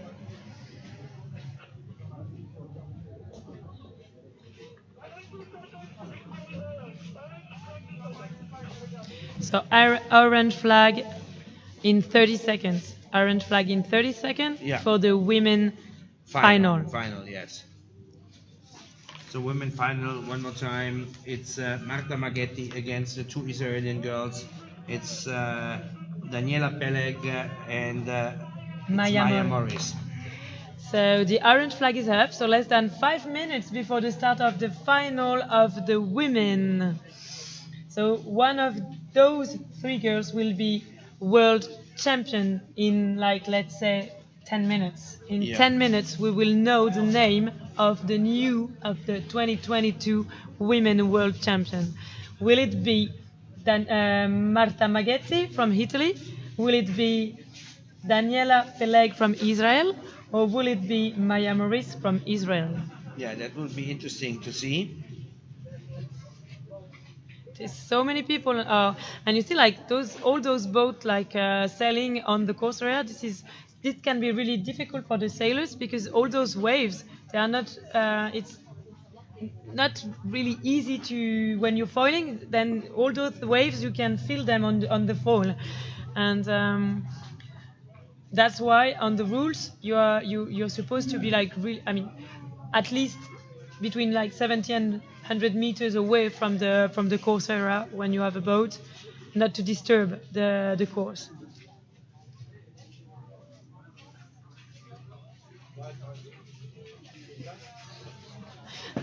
Okay, so we also have some nice commentary on the live, and we've got a picture from a happy coach from Israel. Really happy to have two of his girl on the final.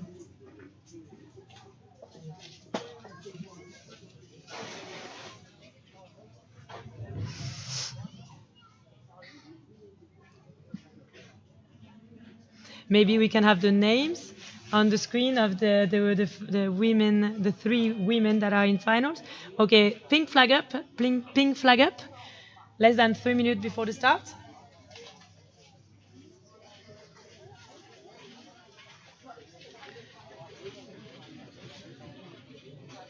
So Marta Maggetti will fight with Daniela Peleg and Maya Morris.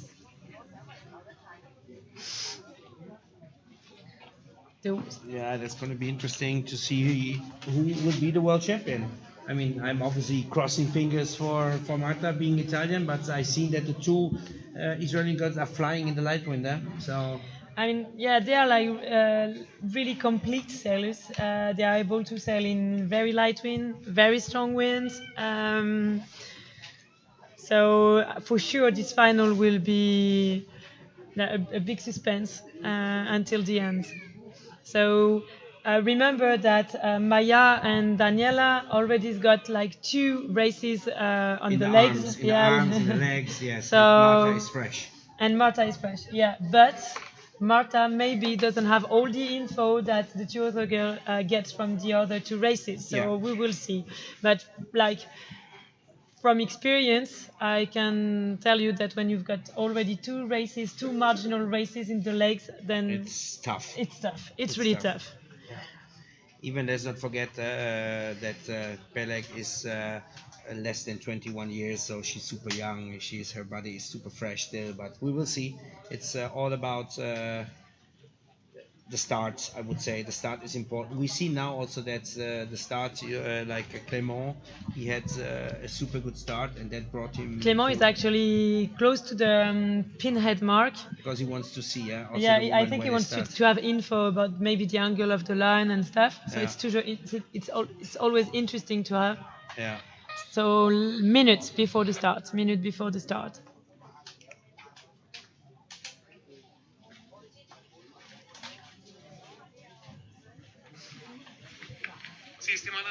So marginal win still. We still have marginal win. You can see that the girls are waiting before flying.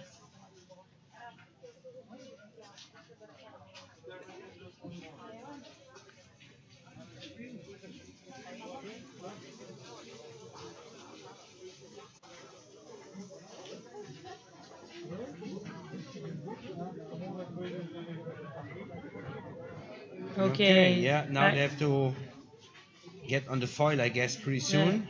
Look, here they are now for this women final of the 2022 World Championship in Brest. Those three girls are fighting for the gold. No, good start, eh? Yeah, it's a clear start. Marta with the... So it seems to be like quite a nice start from the pinhead. Yeah, look, they're pumping. Yeah, they are really, and they need to, because it's going to be like a really tough race. Yeah. So after this race, the podium will be decided. Yeah, we'll know who is the new 2022 iQFOiL World Champion. Look at Daniela coming back to Maya. Yeah. We know 2021 it was Elena's man. So she's gonna... Oh, look at in the bottom. In the bottom, Peleg. Peleg is... yeah, she did a really good start at the pinhead mark. From the bottom. So she's got the priority at the mark because she's inner the mark. Yeah, inside, yes. So Marta needs to give her some space to be able to run the mark. So it's a good position for... yeah, that's why the jury board is here. Yeah. And here we are. So it's really close between Daniela and Marta. Yeah. We'll see who managed the best downwind. Yeah, but on the other side, Marta was on top of her, giving her the bad winds, for a moment. Maybe, so that is also not a bad choice if you're on the top. You see now, Marta actually made to get, because she pumped her into bad winds. So at the moment we have Marta with a slight advantage. She's pretty clean because she's not covered from the other sailors. She has a clean line. And it's all about staying on the foil, trying to open the angle as much as possible. Now Peleg is jibing away. Marta decides to go. So Marta maybe wants to find a ley line to jibe. Oh my God! They stopped. So ooh, that gives Marta an advantage. Let's see if Marta stays on the foil. Because if she's not foiling anymore, then the jury, the race committee, may decide to cancel the race. So this is really important for Marta Maggetti to keep foiling because if she stops, then I assume that the race may be abandoned. So that's why she's like pumping so hard to be able to keep the foiling. Yeah, but she hardly gets any downward direction because she has to try to stay in the foil, and on the foil you can only stay when you are at least you have some pressure. But she's going now. She's getting a gust. Maybe she's resting a bit. She needs to because it was really hard pumping so much to keep the old equipment foiling. But she's going. She keeps going. Marta. Yeah, she's on the foil. So until she stays on the foil, the race is good because she decided to go another way, which was smart because there was more wind in that area. The other two competitors decided to. You see now they're going back on the foil. So no, I think I'm pretty sure that Marta is going to make it to the world champion title. As we see, it's like really marginal, so she must stay On the foil. On the look, foil. she's Oh pumping. my God. No, she's making it. She's making it. She has speed. Come she has on, speed. Marta. Come on. Oh my God. Yeah, She's okay. back on the foil. This is so hard. You cannot imagine how hard it is. I mean, the physical effort you're doing.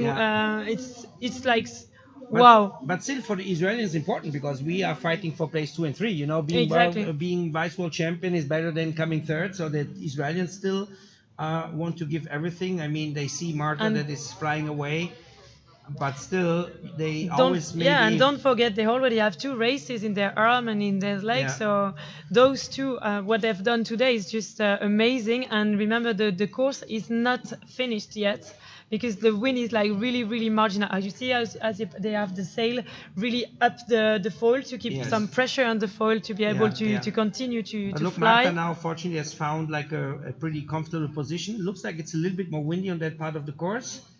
It's a last jibe. And I think it's also because she's not, she doesn't have any more stress because she knows she's comfortable. She's on the foil. Look, she relaxes the arm. Did you see? She tries to get away a little bit of pressure from the arm. So I think that from home side, I hope like people will big applause for Marta Maggetti, the Italian iQFOiL sailor, and she will be the new world champion. And I've lost Roberto. He's outside clapping for Marta and for Marta victory. I went outside one moment, but I'm really happy that the world champion is coming from Italy. Look at the Italian coach, her coach Adriano. They're freaking out. Italy world champion. That's so nice, so nice. Bravo, bravissimo, bravo. She's like, woo. So Marta Maggetti, Italy 157 is the new world champion. Well done. And like big respect to Daniela Peleg, under 21 Daniela Peleg, and Maya Morris. But at the end, it was fantastic. It was the tactical choice of Marta to continue the that experience. leg. We were talking about experience. She saw that there was a little Look bit at more Daniela wind. Peleg arriving second, under 21 Daniela Peleg. So she will actually be the under 21 world champion. Yes, exactly, because there is a category also under 20. Look. Kiko. This is a Kiko coach, yeah. Well done, Kiko. Yeah. that is emotional, look. Yeah, they're celebrating. She's crying for sure. Kiko was actually coaching the men at the last Olympic in Tokyo. Yeah, that's. Okay, bravo. Yeah, Daniela Peleg, under 21 world champion. Bravo. Great. This is really nice. Nice pictures and a lot of emotions.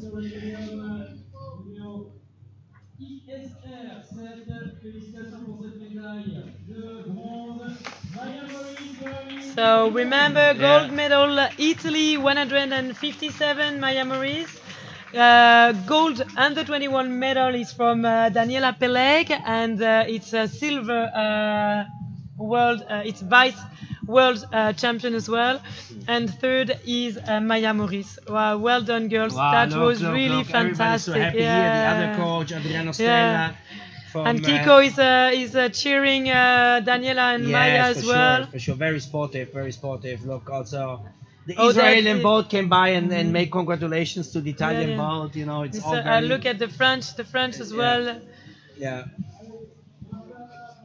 These are nice pictures. A lot of fair play, a lot of respect, and this is really nice. Oh, okay. Switch to the interview. On boat interview. Let's go. Let's see. We're gonna take, you want to come with us?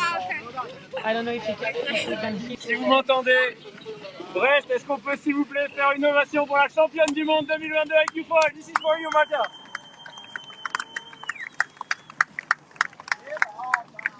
Marta, you made one race for the girls, 2 different options. What is your feeling right now? Job, coach. No, I'm so excited. Was really light the wind, but I was so focused. I want this time, so I'm happy. You had a different strategy The two girls, the two Israeli girls, you know, they jive before you. You were confident, yeah? Yes, I saw the gas front, so I continue and yeah, it was better.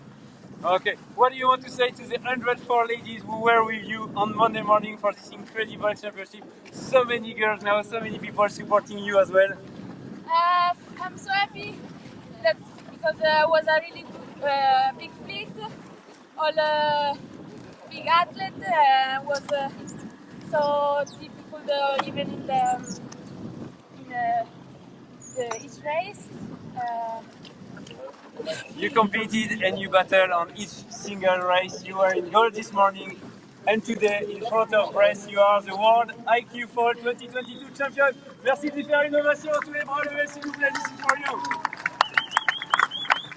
Well done to you, bravissimo.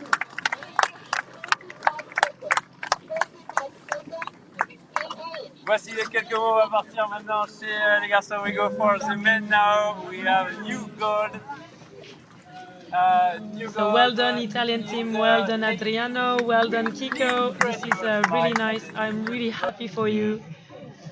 And yeah, this is always so nice because we are all working so hard to manage to those emotions and it's so nice, so nice. But you know, as a coach, how they feel. This is really like. As a coach, I've always been so happy for my sailor when they were winning because they are the one sailing every day. We are only here as support, but they are the one really like doing the effort and dedicated their life for that. And so. So we have orange up for the men, eh? Orange Okay. up for the men So it's, semi-final. final. So now we have to. I mean, it's nice that. We know the woman world champion, but now we have to go back to the men. We have to focus on the men, and we know this time we have Huig Jan Tak, we have Luuc van Opzeeland, we have the one that we saw before, Clément Bourgeois, and we have Tom Reunu. This four, the top two will go in the final against Sebastian Koerderl. So this is going to be interesting.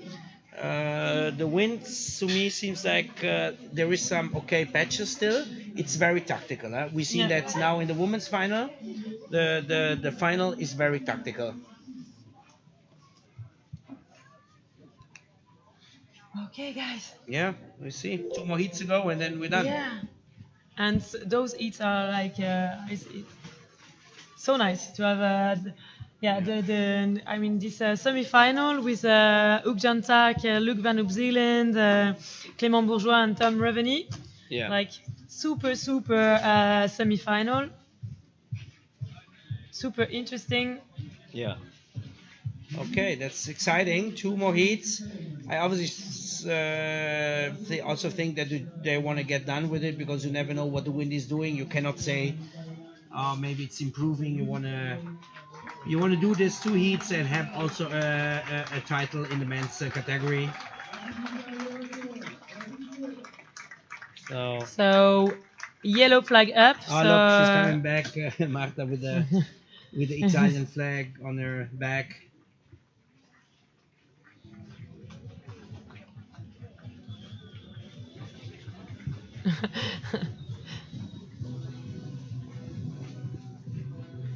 Okay, guys, that's your turn. They put Italian music for Marta on the main radio.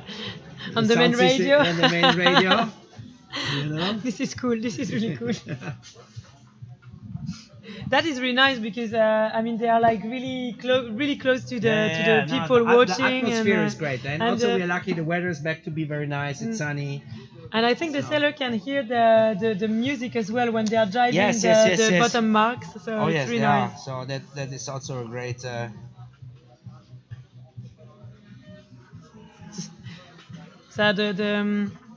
So black flag up, and I'm hearing the security boat asking for all those people watching on the water to be careful not to disturb this men's semi-final.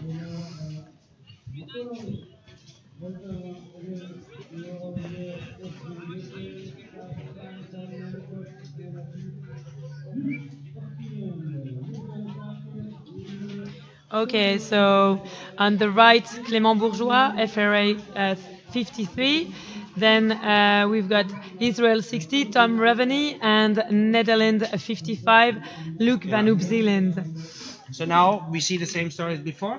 They go on the right for about 30 seconds or a little bit less, try to do a planing jibe and then come back with the full speed already. It looks like the guts are a little bit stronger, they're a little bit more black. But their sail is also bigger, so maybe, it's a 9, you know. yeah, sure. But also the guys are bigger. Yeah, that's for sure. You know, that's we for have sure. a few 100-kilo guys here. Yeah. We have about at least I don't know, because Huig Jan Tak is around 105 or yes, and same for Luuc, and I Clément don't- is a bit lighter, but it's Okay. around 95 kilos. 95. I think. So let's say we have about 400 kilograms of guys out there. 400 kilograms of sportive iQFOiLers out there. Okay, they're on the foil. In the front, we have. It looks to me like it's one Clément of the Dutch Bourgeois. and one of the 2 Dutch.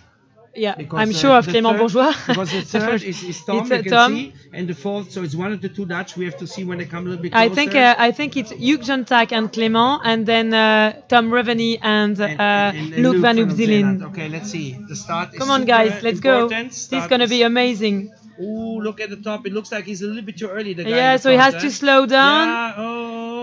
Yeah, and All clear, so all clear. clear from Eva Jodlowska from the race look how committee. they're pumping. Yeah, it's gonna be like a But really it looks physical like race. The two Dutch. For the moment, it's really hard to say because Tom Raveney had to slow down at the pinhead, but it seems like, it seems like Luuc van Opzeeland is coming back to Tom Raveney. Yeah. But but Tom doesn't want to just let him go. Yeah. So it's gonna be a real fight. Luuc is in the front. But you cannot. Let's say that the first 2 you see they kind of got a little bit of an advantage. Tom and Luuc and Clément and Huig. Oh, now it's actually Luuc. Isn't it surprising? The biggest guy is actually kind of going the fastest at the moment. So, but we will see. You know, Luuc, you know the spirit he's got and everything. Yeah. He's really like. Let's So, see. Nicolo, do you want to come with us on the live? Yeah, come. Come on, have a seat. Dai, come here 1 second. Sit down 1 second. Dai, come on. We have. We are welcoming Nicolo Arena, Nicolo he'll be Arena, able to exactly. maybe help us with this Nico, live. first of all, happy for Marta. Yeah, really happy for Marta. Yeah, She really good. a very good tactical week. sailing because she went further down. Let's see now. It's really gassy, it's difficult. It is gassy, you know? but Luuc is in the front. Let's see if he continues this way. And Tom and Clément Bourgeois they jibe. So let's see which Leyland Maybe it is was better. better to continue. They have good gas here. Yeah, you see. Luuc this is in a good gas. Luuc and also Huig Jan Tak in the back. Yeah. But Luuc has a good advantage at the moment. Luuc is in the front. And he seems to be on the ley line for the buoy. So we need. will see. Yeah, let's see. But I think the 2 Dutch are in the front because they don't have wind here, you see? Yeah, I know. That's why. So it was probably smarter, like the Marta tactic, eh? That was the. You were underwater. How was it? Like really marginal? It was really or? light. Yeah, it's really light. Look, now Really they light. enter from the right. Yeah. Oh, look. Wow. Yeah. So. Yeah, Luuc. I mean, he said, "Okay, I want to be the next world champion, and you Luuc, don't. smart sailing, from you. You will not manage to Yeah, you stop always me." arrive there and never take the first medal. Always there. Yeah, let's see. I mean, like this, at least he's sure he has a medal with winning this heat, you know. But so. it's long, because now maybe the wind can drop, you know, what can sure. happen. Okay, yeah, for sure. It's still another jibe. Yeah, another jibe. The last leg and pumping all the way pumping, to the finishing line. Yeah. We even saw Marta before she was trying to like relax her arm because she was pumping also quite a bit. But here we go, last jibe for Luuc. Look, let's see. The most important is to stay on the foil. Relax. Yeah, he stays on the It's foil. pretty easy, really. Good. No, he's a good jiber even with his weight. He's doing good. So let's see the. So was Tom still in second? No, it's Huig Jan Tak. Huig. So the 2 Dutch, the 2 Dutch. So it's all going to be like a northern final, 2 Dutch and 1 German. Yeah, like like how they enter. So it's good. It's good like this. Let's see. Yeah, Luuc knows he's done it, so he's coming closer. He made Okay, the sway. well done. Luuc is already cheering. Well done, guys. So Yeah. Luuc van Opzeeland, Huig Jan in the Tak, final. Is that a surprise Tom for you Raveney or and no? Clément Bourgeois. He's No been surprise. sailing good, eh? Yeah, no surprise, eh? Luuc and Huig and look how Huig Jan happy Tak he is so happy. He's so Yeah, happy. yeah. Disappointing, obviously, for Tom, and I think Clément never was in the game this time, so he's No, like. I'm pretty sad because I know he can make it. He's a really strong sailor Jumping in and the boat of Aaron the coach. McIntosh. Yeah, Aaron McIntosh. Really experienced coach because he's already 3 gold medals. Yeah. 2 with Dorian van Wisselberger and another with Karen Badloe. So. Very, very successful coach. Ciao, Nico. I see you. Ciao, thank you. Bye-bye, Take care. Nico. Thanks for coming by. Yeah, that was Nicola. He just came by to check. And he will go back to Largo di Garda. So now it's one heat. It's going to be like a strong final. The last final. It's like you said. Sebastian Koerderl. It's all northern final. Germany against Holland. Sebastian Koerderl, Luuc van Opzeeland, and Huig Jan Tak. Whoop, whoop, whoop. So they have like minutes resting. Yeah, they will then give a few minutes, but I don't think they want to wait too long because they want to make sure the wind is there still, and there's always a risk that maybe it might drop. So yeah, but they need a rest. Yeah, no, for sure. For the race to be fair, they need to rest a bit. So that's why they have this big bag on board. So they're drinking, and I think they will maybe eat something like an energy bar, something sweet, to be able to recover fast. And then they will go. And you can see like the different color of the bibs. It's for you to know who was leading yesterday evening at the scoring. So Sebastian Koerderl will be in yellow. Luuc van Opzeeland will be in blue, and Huig Jan Tak is in red. Yeah, because. So the top 3 guys make it to the final. Exactly. So basically, maybe deserved in this case, but also Marta's win was deserved. She was she came in first in the final, and at the end. Yeah, you're right. That's true. It's. I mean, I think now this is my honest opinion. On the paper, looking at the body characteristics, I would say that Sebastian is probably the man to beat now, on my opinion. I really don't know. In my opinion, I really don't know because I know Luuc van Opzeeland is really like he's such a biter. He wants to go for gold, and there's only that in his head. So he's so close now. One hit. Yeah, exactly. So we will see. Sebastian Koerderl has been so impressive during the whole championship. Yeah. Remember, in the final, except yesterday, he won like nearly all the races. Yeah, so it's really rare. Yeah, that's true. Besides yesterday, that he probably didn't like so much the high winds competitions, he was just dominating. That's why he discarded yesterday's races.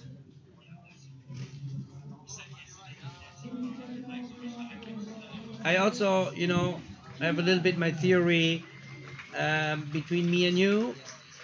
Sebastian yesterday knew that we could only do races, and I don't think he really wanted to push too much, because he said, I don't want to risk in these high wind races. My body has to be fit for today. So he probably didn't take too many risks.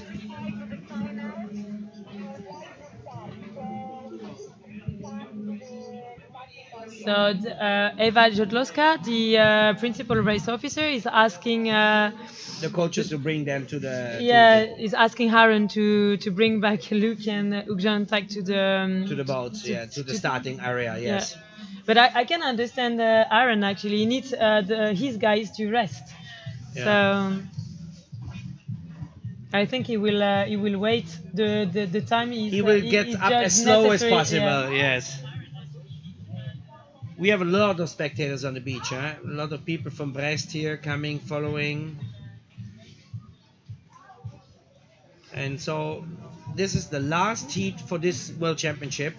This heat will determine the 2022 iQFOiL World Champion in the senior category, because let's not forget that in 2 weeks we have Youth and Junior, but this is the senior category, and we will And we cannot repeat often enough that the vice world champion in the senior category is U21, is in the women's category. So she is very. So you can see they are waiting, Yeah, and here we go, yeah. next signal will be the orange flag. And for the moment, they're waiting for Luuc and Huig Jan Tak to come up. Yeah, to come up.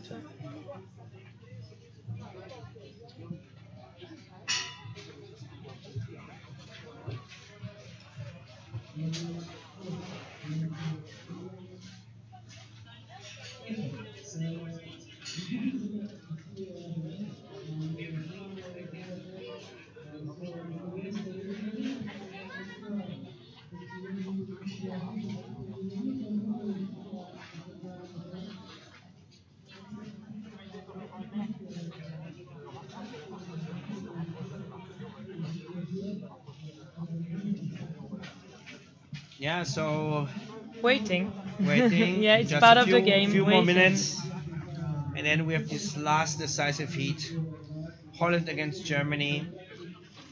66% chances to have a Dutch world champion, 33% to have a German world champion. So there is a lot of nice comments for Marta on the live. So a lot of congrats, Marta, and I think she really deserved it, and Definitely. it's really nice, really nice. Yeah, she's very nice girl, Marta. Very quiet, very. I'm sure she didn't go party last night. Of course not. Yeah. I can tell you. Yeah. She wasn't there. Yeah. Man, I wasn't there either, so I don't know. But I know that the top 3 men and women, top 10 men and women for sure didn't go party. Because But of course, I mean, they are working so hard for a world champion title. They don't want to just exactly. mess it up for a party. I mean, they will party tonight if they want. Exactly. Okay, here we go. So the yellow jersey, that's Koerderl in the boat.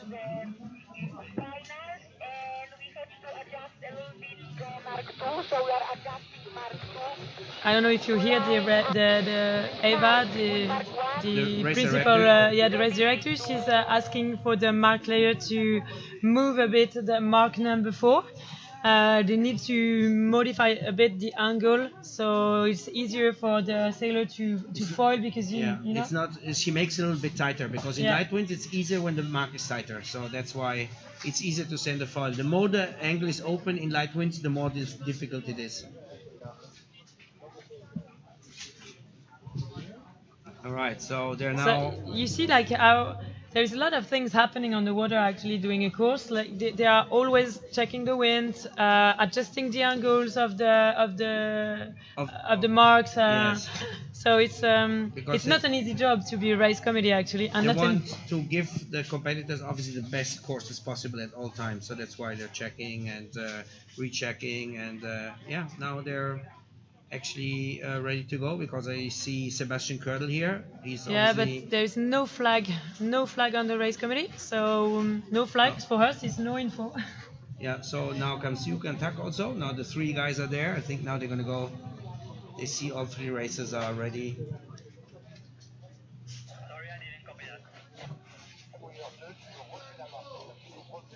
So they are resetting the course. They are resetting the course. Yeah, 1 mark I think only.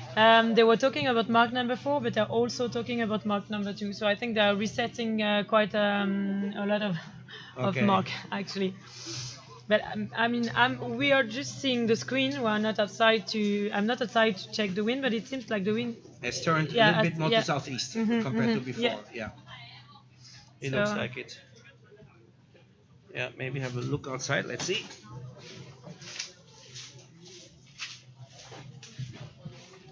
So you can see a lot of people on the race committee, because there's a lot of things to do on the race committee. There is somebody who moves the flags, because the official signal actually is the flag, and when the flag is up, so orange flag is up. There is another person at the chrono. There is another person checking the wind. There is another person checking the line. So that's why there is so many people on the boat. And Eva, the race director, is like coordinating the whole staff. Yeah. So So I confirm you that the wind has switched a little bit more to southeast, like the forecast was indeed. So now they're just resetting, like you say, one or two buoys, and then. But this time they're dragging them, so not undoing them, and they're just dragging them. Okay, so it's So it's it a will slight be- change. Yeah, it will be very fast. Yeah, it's a slight change. I Because think- that's true that here in Brest we don't have those GPS marks. No. We've got GPS mark like in Garda, for example, like Yeah. Lake Garda, because Yeah. it's really deep. Yes. But here in Brest it's not that deep, and No, they there is told me also a lot of current, so Yeah. GPS mark are not fitting very well in Rat de Brest. They That's told why. me it's about between 6 and 15 meters, so it's not that bad. But, the But depth. still, you need to have like strong hub when you're Good mark an- layer. Good, yeah, and good anchor. But I think now the flag is on. You see, now I think they're ready.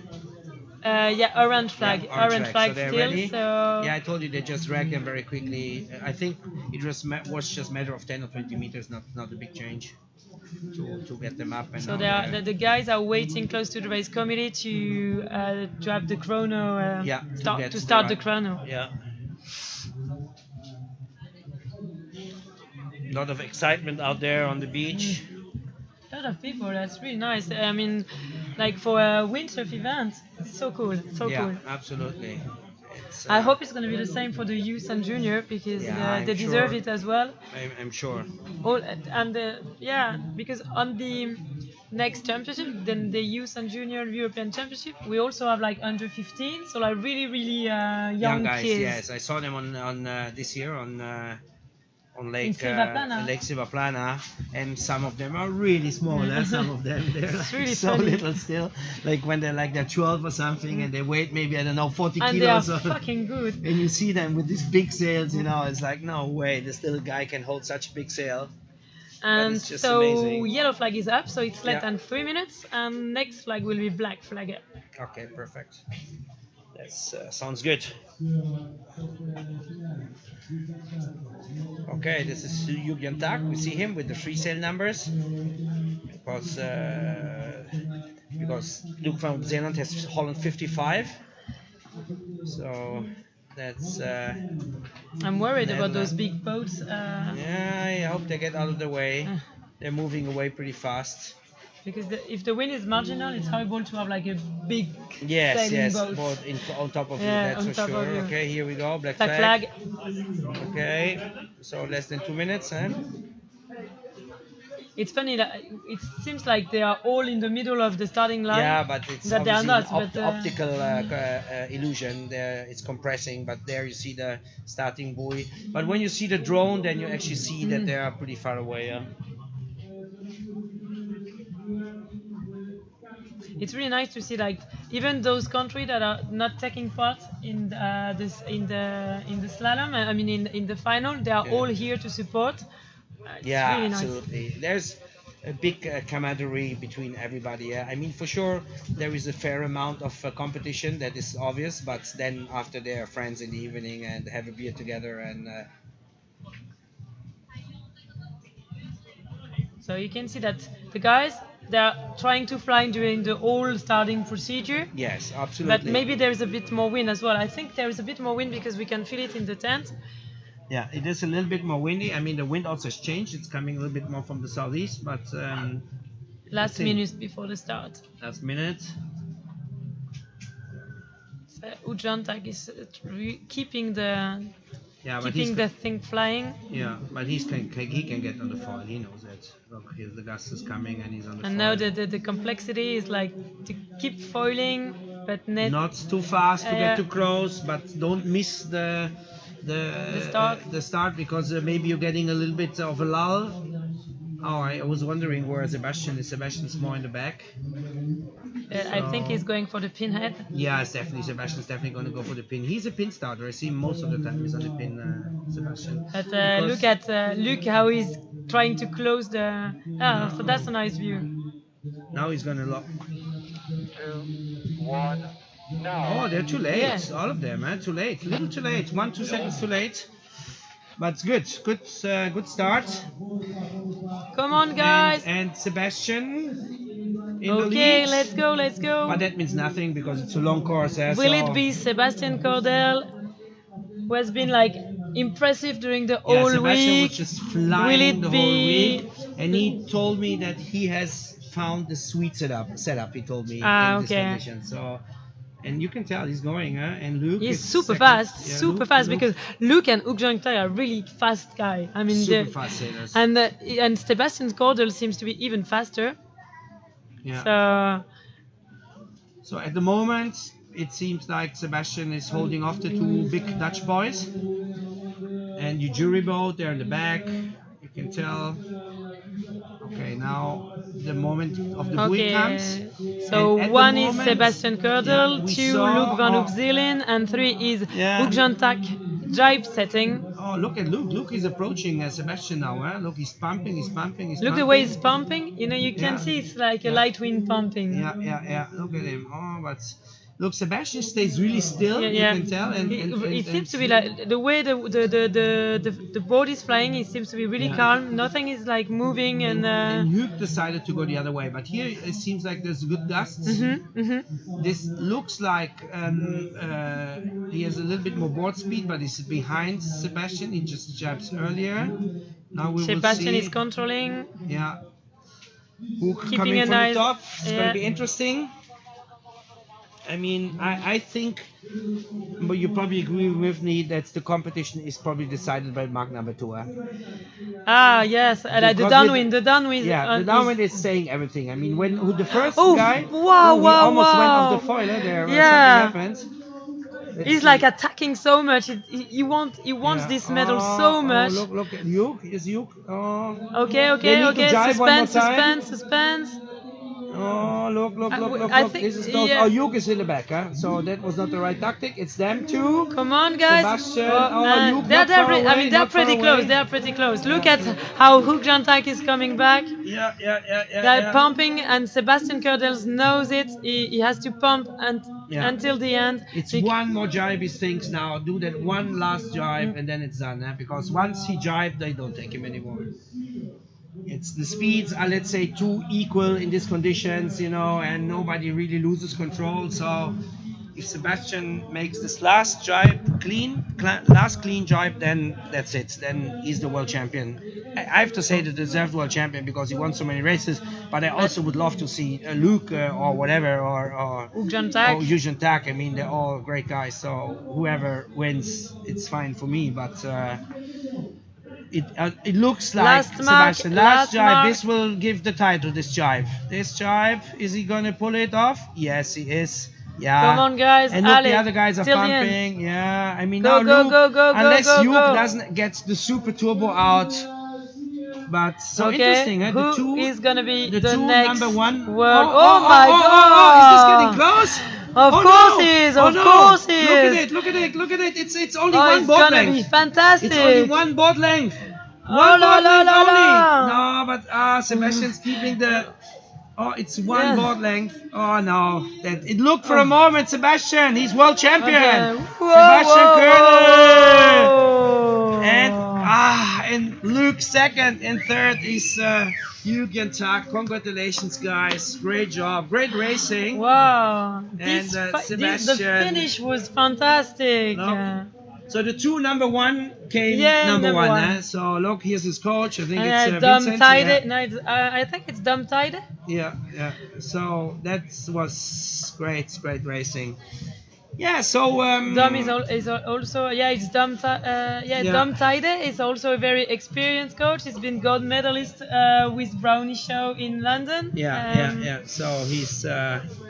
So it's interesting Well that, done, guys, that well the done. federations are getting all these experienced coaches, and. Oh, look at he shaved his head. Oh, did he? Yeah, look. Well, he doesn't have any hair. I think. I no. thought he did it No, like on no, purpose. no, he didn't. He's not. That's his normal hair. So Because Dorian yeah, did Valerie, I don't know how remember. long we're going to be online, but I think that's pretty much it. I mean, we've seen some exciting racing for sure. Maybe not the strongest wind. Oh, he's so happy. He's happy too. Look, finally, the world champion. Wow. Yeah. He's also the yellow jersey deserved. Sebastian, good job.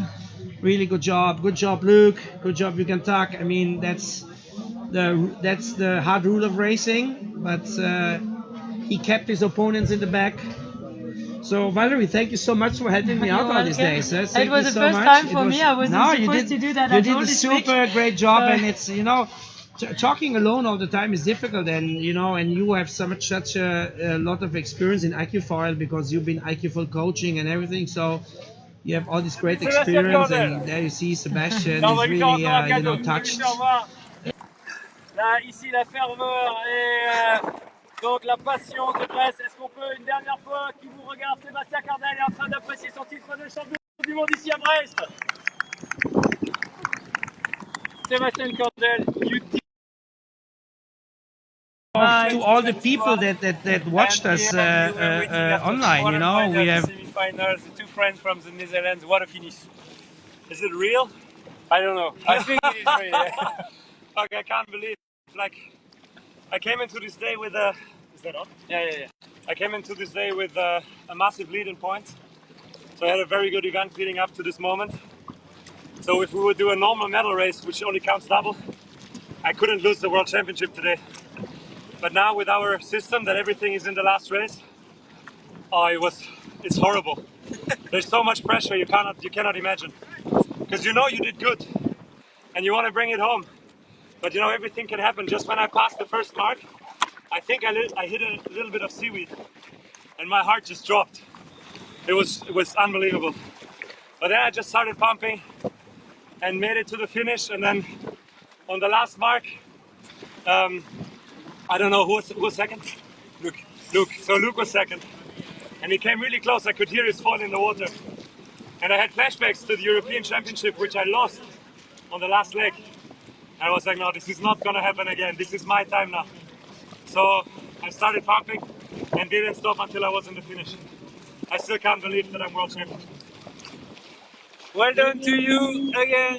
You can be really proud on behalf of Germany. Germany who is a top country for sailing, and you are in gold. You are the 2022 iQFOiL World Champion! We will go back to the podium now. He's not the world champion anymore. Now it's Sebastian Koerderl. Yes, I'm staying. So and thanks then again. I think second. I mean, not I think. Just I'm to sure be here second and, and. Well, celebrate my title! Yes! The tradition is to play around to all the other competitors, but you know all this. Well done to you, well done for Luuc and Huig as well. Donc voilà, super image avec le coach hollandais Aaron McIntosh qui félicite, et donc je traduis rapidement. Il ne voulait pas y croire. Il ne voulait pas y croire. Il nous a demandé la première question, c'est est-ce que c'est réel? Is it real? Congratulations, Basti! Quatrième place. Il va être d'ici quelques instants sur le podium avec la cérémonie. Cool. Yeah. That's yeah. Thank you so much. And yeah. Bye bye. I think that's it. Merci beaucoup. Okay. Wait 1 second.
We started the day with a coaches meeting, and today coaches meeting was longer than usual. And the first coaches meeting, because it was the first day of the event, is about the whole how we want to run the races, updating on sailing instructions, and all the questions are coming from coaches to answer. And we were prepared for that. We went on the water, we were measuring the wind. Sometimes we got up to 5 knots, but later it was decreasing. So after waiting whole day, we decided to finish the day. We display AP over Alpha, and now we have to prepare for tomorrow.